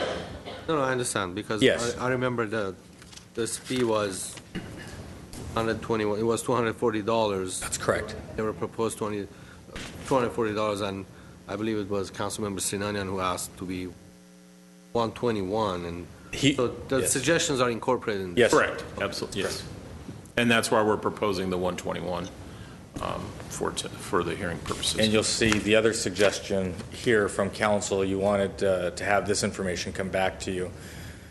What the definitions were in terms of those fire fees, as you recall, because these were new fees last year, our recommendation was to ramp up to 25% cost recovery, and in this coming fiscal year, instead of ramping up over 3 years, we were recommending to you to ramp up over 2 years and get to that 25% cost recovery in the coming fiscal year. Council gave direction that rather than do that, to get to 50% in the coming fiscal year for the projects that fall under this definition that you'll see on the next slides that Bob has. So these were all the complex commercial new construction and in some cases the TIs to the new complex new construction of commercial structures. And so your direction at that point was get us to 50%, and then we can evaluate from there, not just at the 25%. And that's what you see here. So all these fees that we discussed have now been proposed at 50% of cost recovery, and you can see the variety of them through the 5 pages or 5 slides that we have for the various fee recoveries. Excuse me, that's just on commercial, that's not on residential. Correct. They're all commercial new construction or new multifamily, and this is not single family. Yeah. These are multifamily apartments effectively. Apartments, right. And you can see this one that is the single family, we left it at the 25%.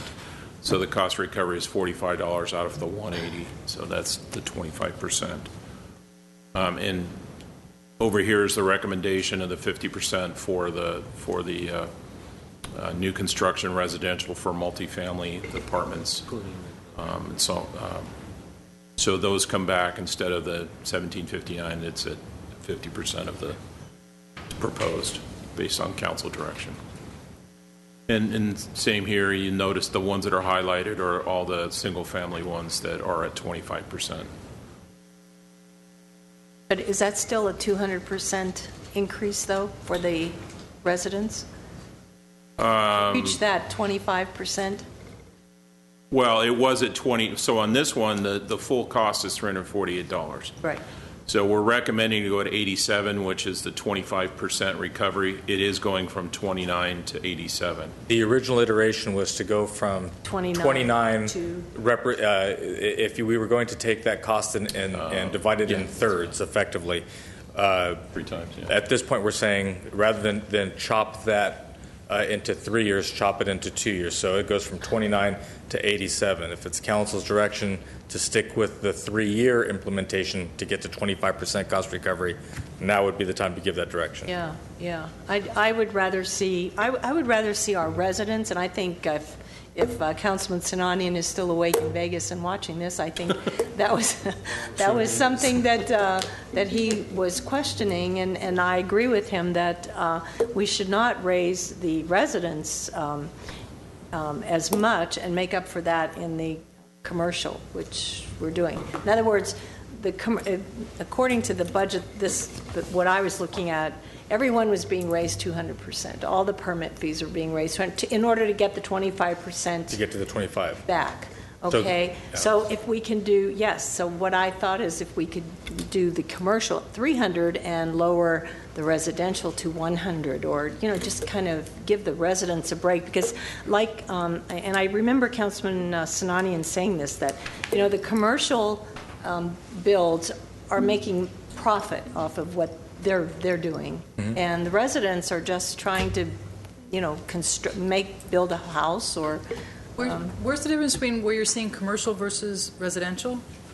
Well, right there. Single family. So these are... Well, those are residential or multifamily or condominium. Single family dwelling. Single family dwelling. Single family dwelling. So just the one that's 25% now? Yes. Is that a brand new house, or is that for any addition?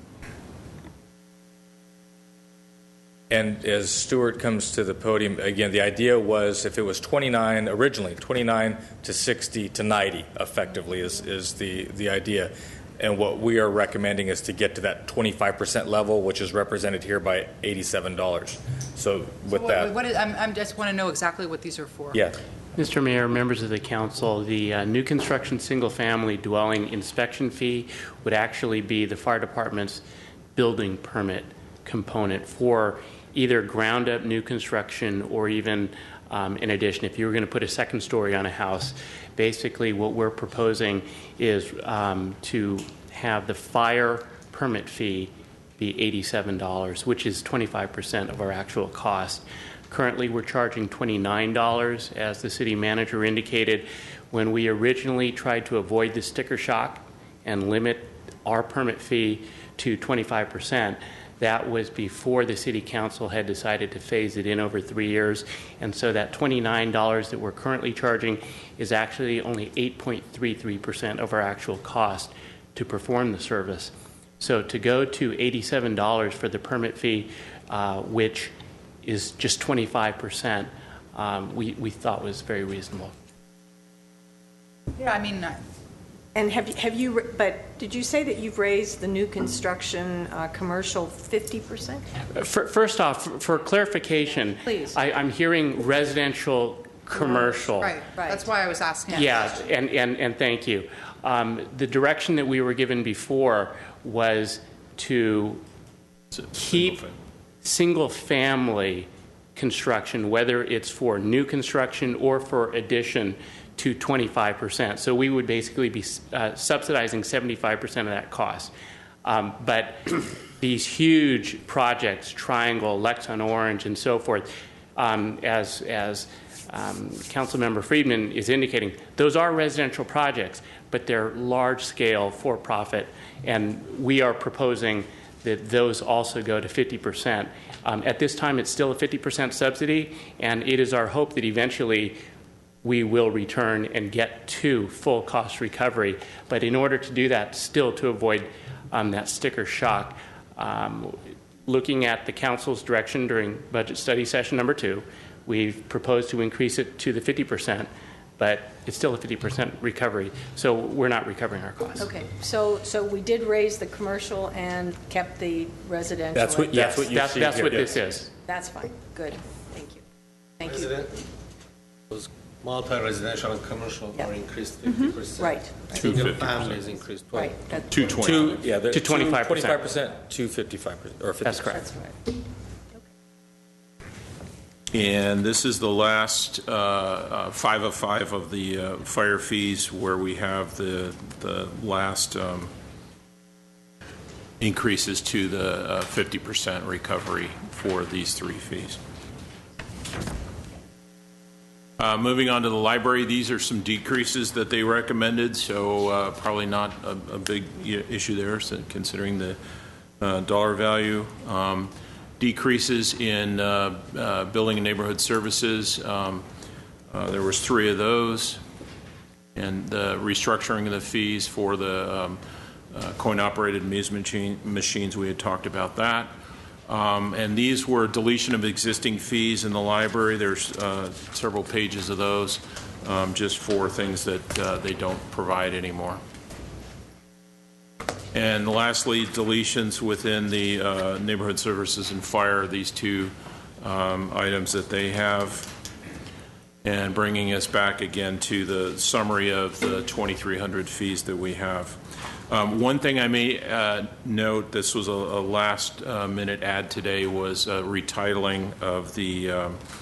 I'm sorry. This is the summary. Got ahead of myself. The summary of the fee increases that we've included tonight, which would be a total of about $296,000. Of that, about $234,000 is the general fund, and the balance is the non-general fund. The last thing we have, and this was a late add today, was the retitling of these solicitation fees. The fees remain the same. It's just basically changing the titles for those and deleting these four as well. So that adds to what we had presented before. And with that, I would just close by saying that this has been a rather arduous process. It was a rather static budget, but to the extent that we were able to see the fruits of the council's labor, of the staff's labor, in terms of that fiscal discipline resulting in a surplus in the current fiscal year end that was repurposed for city use in some important projects and services, and then the surplus we're projecting for the coming year, it is truly as a credit to that fiscal restraint and to the good planning. The budget team and the budget liaisons and the management staff that you see here in the chambers tonight all did a tremendous amount of work, especially the budget team, through the evenings, literally to the wee hours of the morning, through the weekends, and I couldn't be prouder of them. So with that, we're happy to answer any questions the council may have. This is your hearing. It's not the vote. The vote would come in 2 weeks, so certainly you can still provide that direction to us. I have a card from Mike Mohill. Let's hear from our speaker.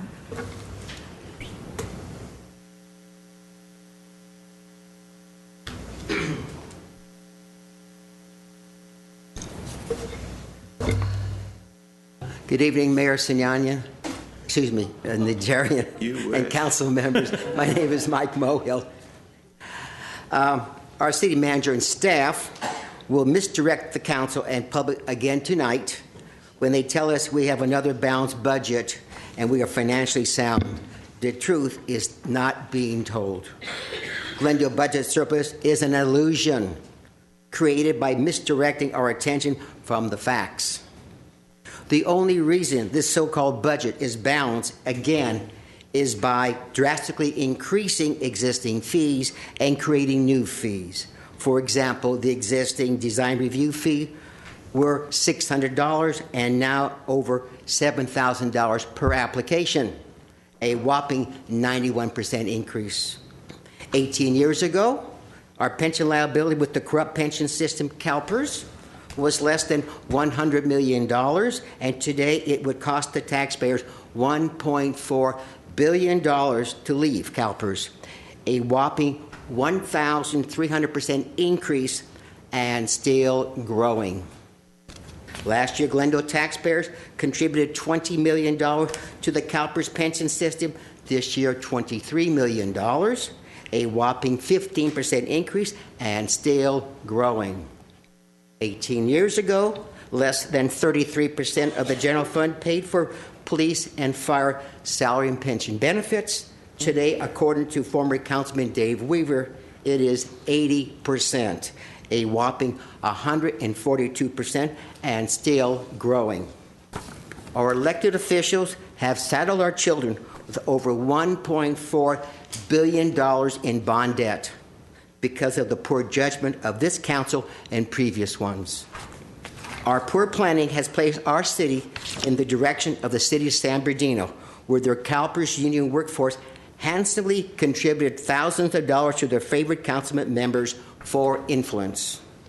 Today, the bankruptcy plan for the city of San Bernardino effectively eliminates the retirees' health insurance programs and outsources its fire and emergency response and trash services.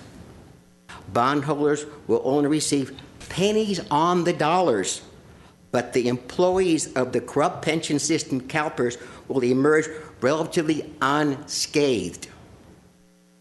The city of Glendale can eliminate the fate of San Bernardino by putting all future city employees on Social Security and a 401k plan. Police and fire departments can be outsourced to LA County for lower cost of service. It is only because Glendale has a very healthy middle class are the unions able to extract more and more money from the taxpayers, because the unions have bought off our politicians who have put the city into debt. Thank you. I have no other cards. This is not the vote tonight, but this is probably the last chance to ask any significant questions before the budget is prepared for passage in 2 weeks. Okay, I'm going to close the public hearing, and if there are no comments, we don't need a vote, do we? It's just receiving the report. Ask questions or provide direction to bring the budget back as Bring discussed. it back, just the way you presented it. Okay, we will do so. Thank you. Thank you for your work. And, Mr. Clerk. Oral communications, 5 minutes. Discussion is limited to items not a part of this agenda. Each speaker is allowed 5 minutes. Council may question or respond to the speaker, but there will be no debate or decision. The city manager may refer the matter to the appropriate department for investigation and report. Thank you. The first speaker is Nick Franklin. Nick will be followed by Mike Mohill and Margaret's Batten Cleanup. We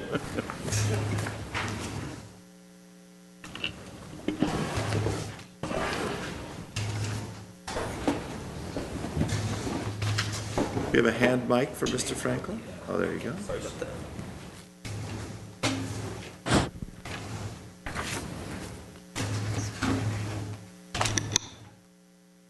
Nice to see everybody again.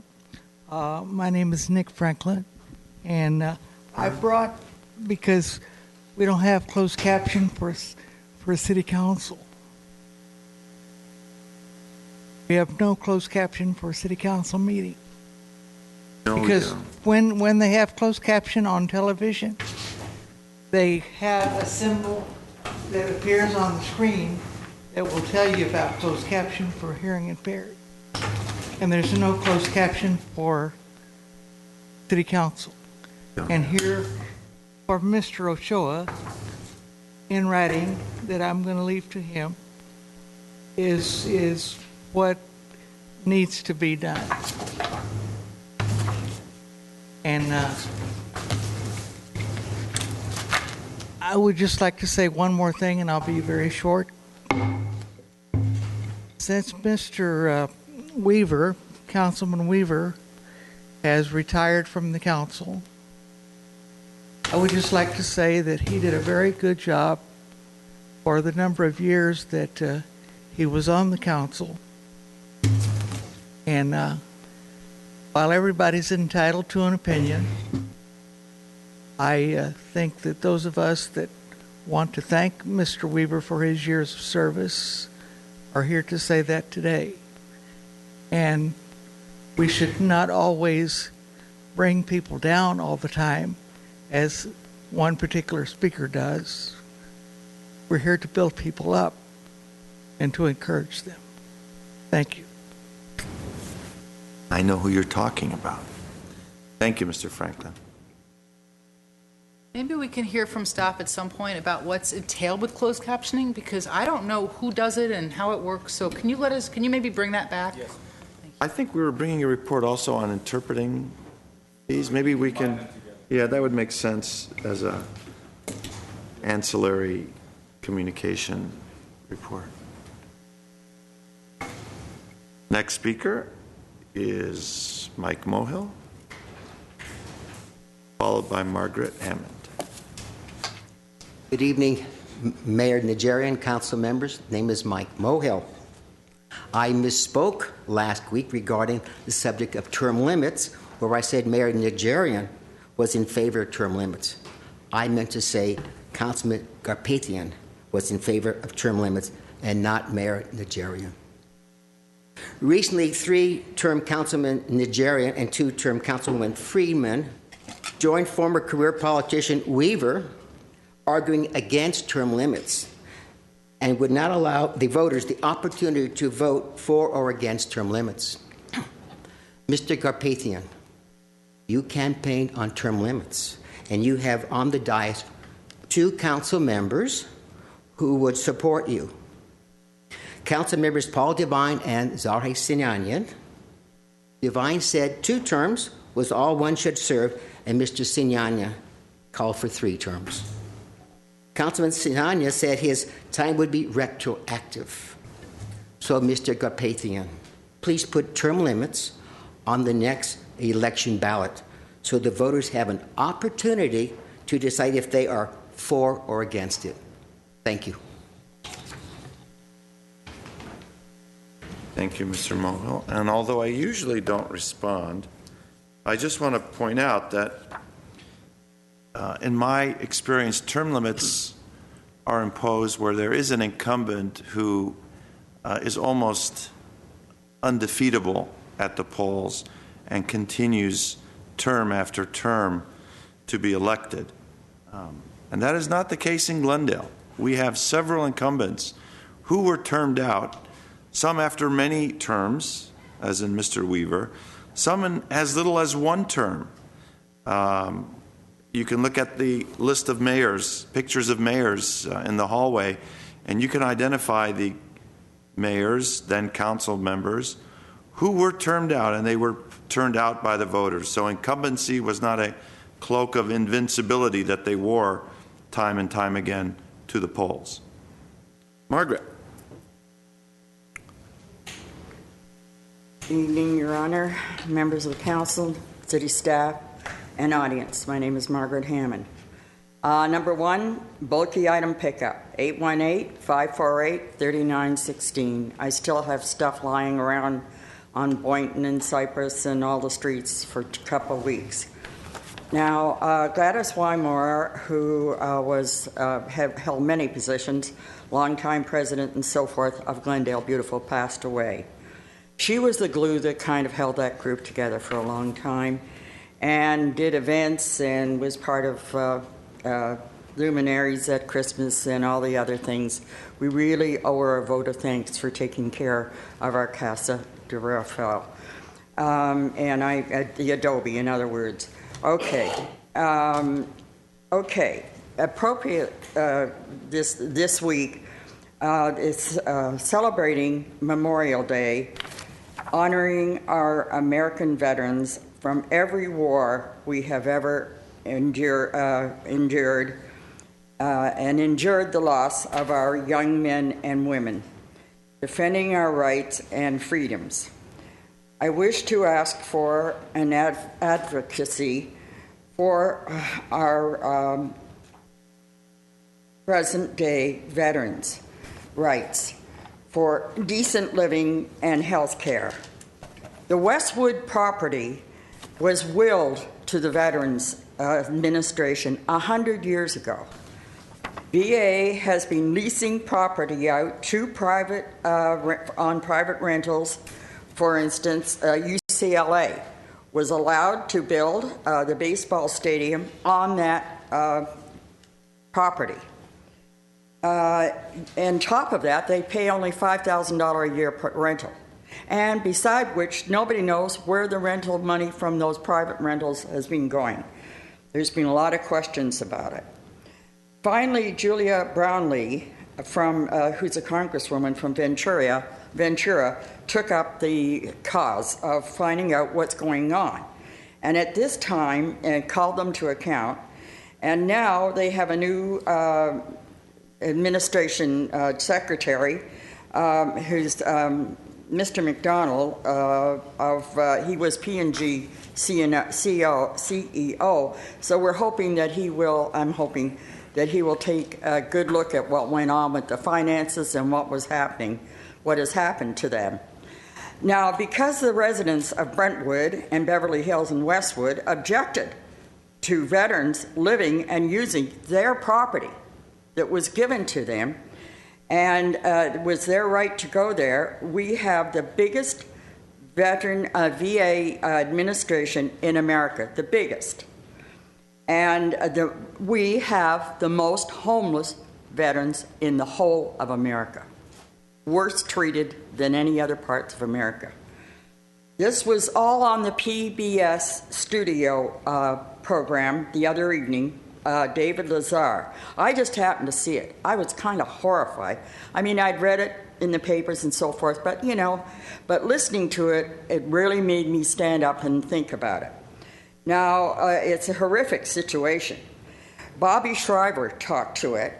The fact that from June 15th to October 15th, there will be hearings, and they want to hear and advocate for the veterans.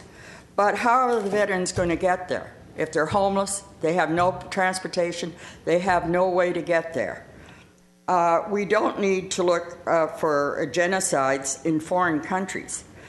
We Americans have done genocide on Native Indians. There used to be 120 tribes in California alone. They're all extinct. Think about that, 120 tribes. This is all, go to Santa Barbara, they have the whole history of it there. But aside from that, we're now doing genocide on our own young American veterans, the men and women. They have nowhere to go. They have tremendous suicide rates. I was so sad to listen to that. I got to tell you, I sat there and cried.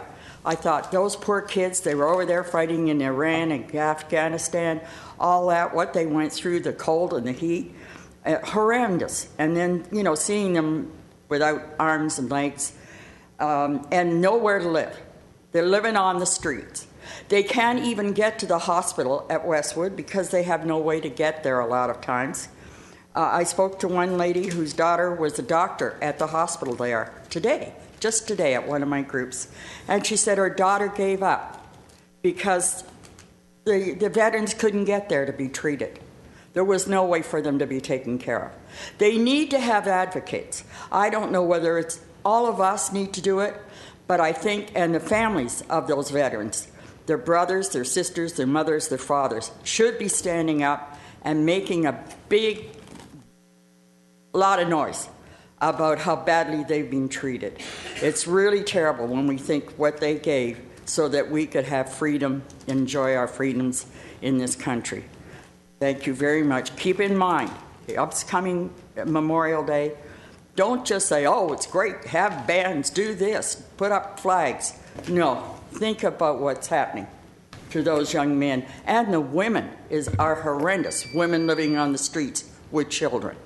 Thank you. Thank you, Margaret. Mr. Mayor? Go ahead.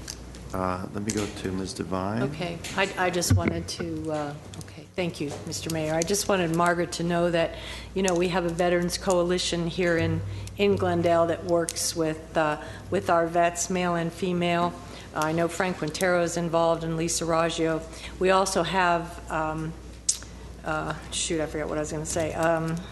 Another vet, women vets at the YW. I mean, they do great work, and they're working with the state and really helping the vets here in our community with support and helpfulness. So we are doing, I think Glendale is doing a great job with our vets. We could do more. We could do more. Do you have a comment? Let her go first. Well, I want to thank Ms. Hammond for bringing this up tonight before Veterans Day. I've been Memorial Day. It's late and I'm tired. I've been listening to similar news reports that you've been listening to, and the statistics about veteran suicides is really shocking, as is the homelessness. And I hope that even the people who are against the development in our downtown are proud that we're under construction right now on a returning veterans affordable housing project that will give a home to many of those possibly previously homeless veterans, along with services that go along with that to support them and help them with job training, any substance abuse or mental health issues. So at least in Glendale, we're taking that responsibility seriously and trying in our own small way to do our part to help with the veteran situation. But thank you for bringing that up tonight. It was very appropriate. Just a point of clarification, I don't think anybody in Glendale has been against the Veterans Village that we're building, that development, the 43 units that we're building for I think everybody's in support of it. But too bad Mr. Mohil left. As far as the term limits and my position when I was campaigning, I stand by my positions. We all have different opinions about term limits. We're going to discuss it. I'm going to bring it up. If I have some support from my colleagues, I will put it on the ballot. I have no issue with that. But I stand firm to what I campaigned for. So, too bad Mr. Moy left, but I hope he can watch it at home. Thank you, Mr. Mayor. Okay, if there's no other business, I'll take a motion to adjourn. So moved. Second. We're adjourned.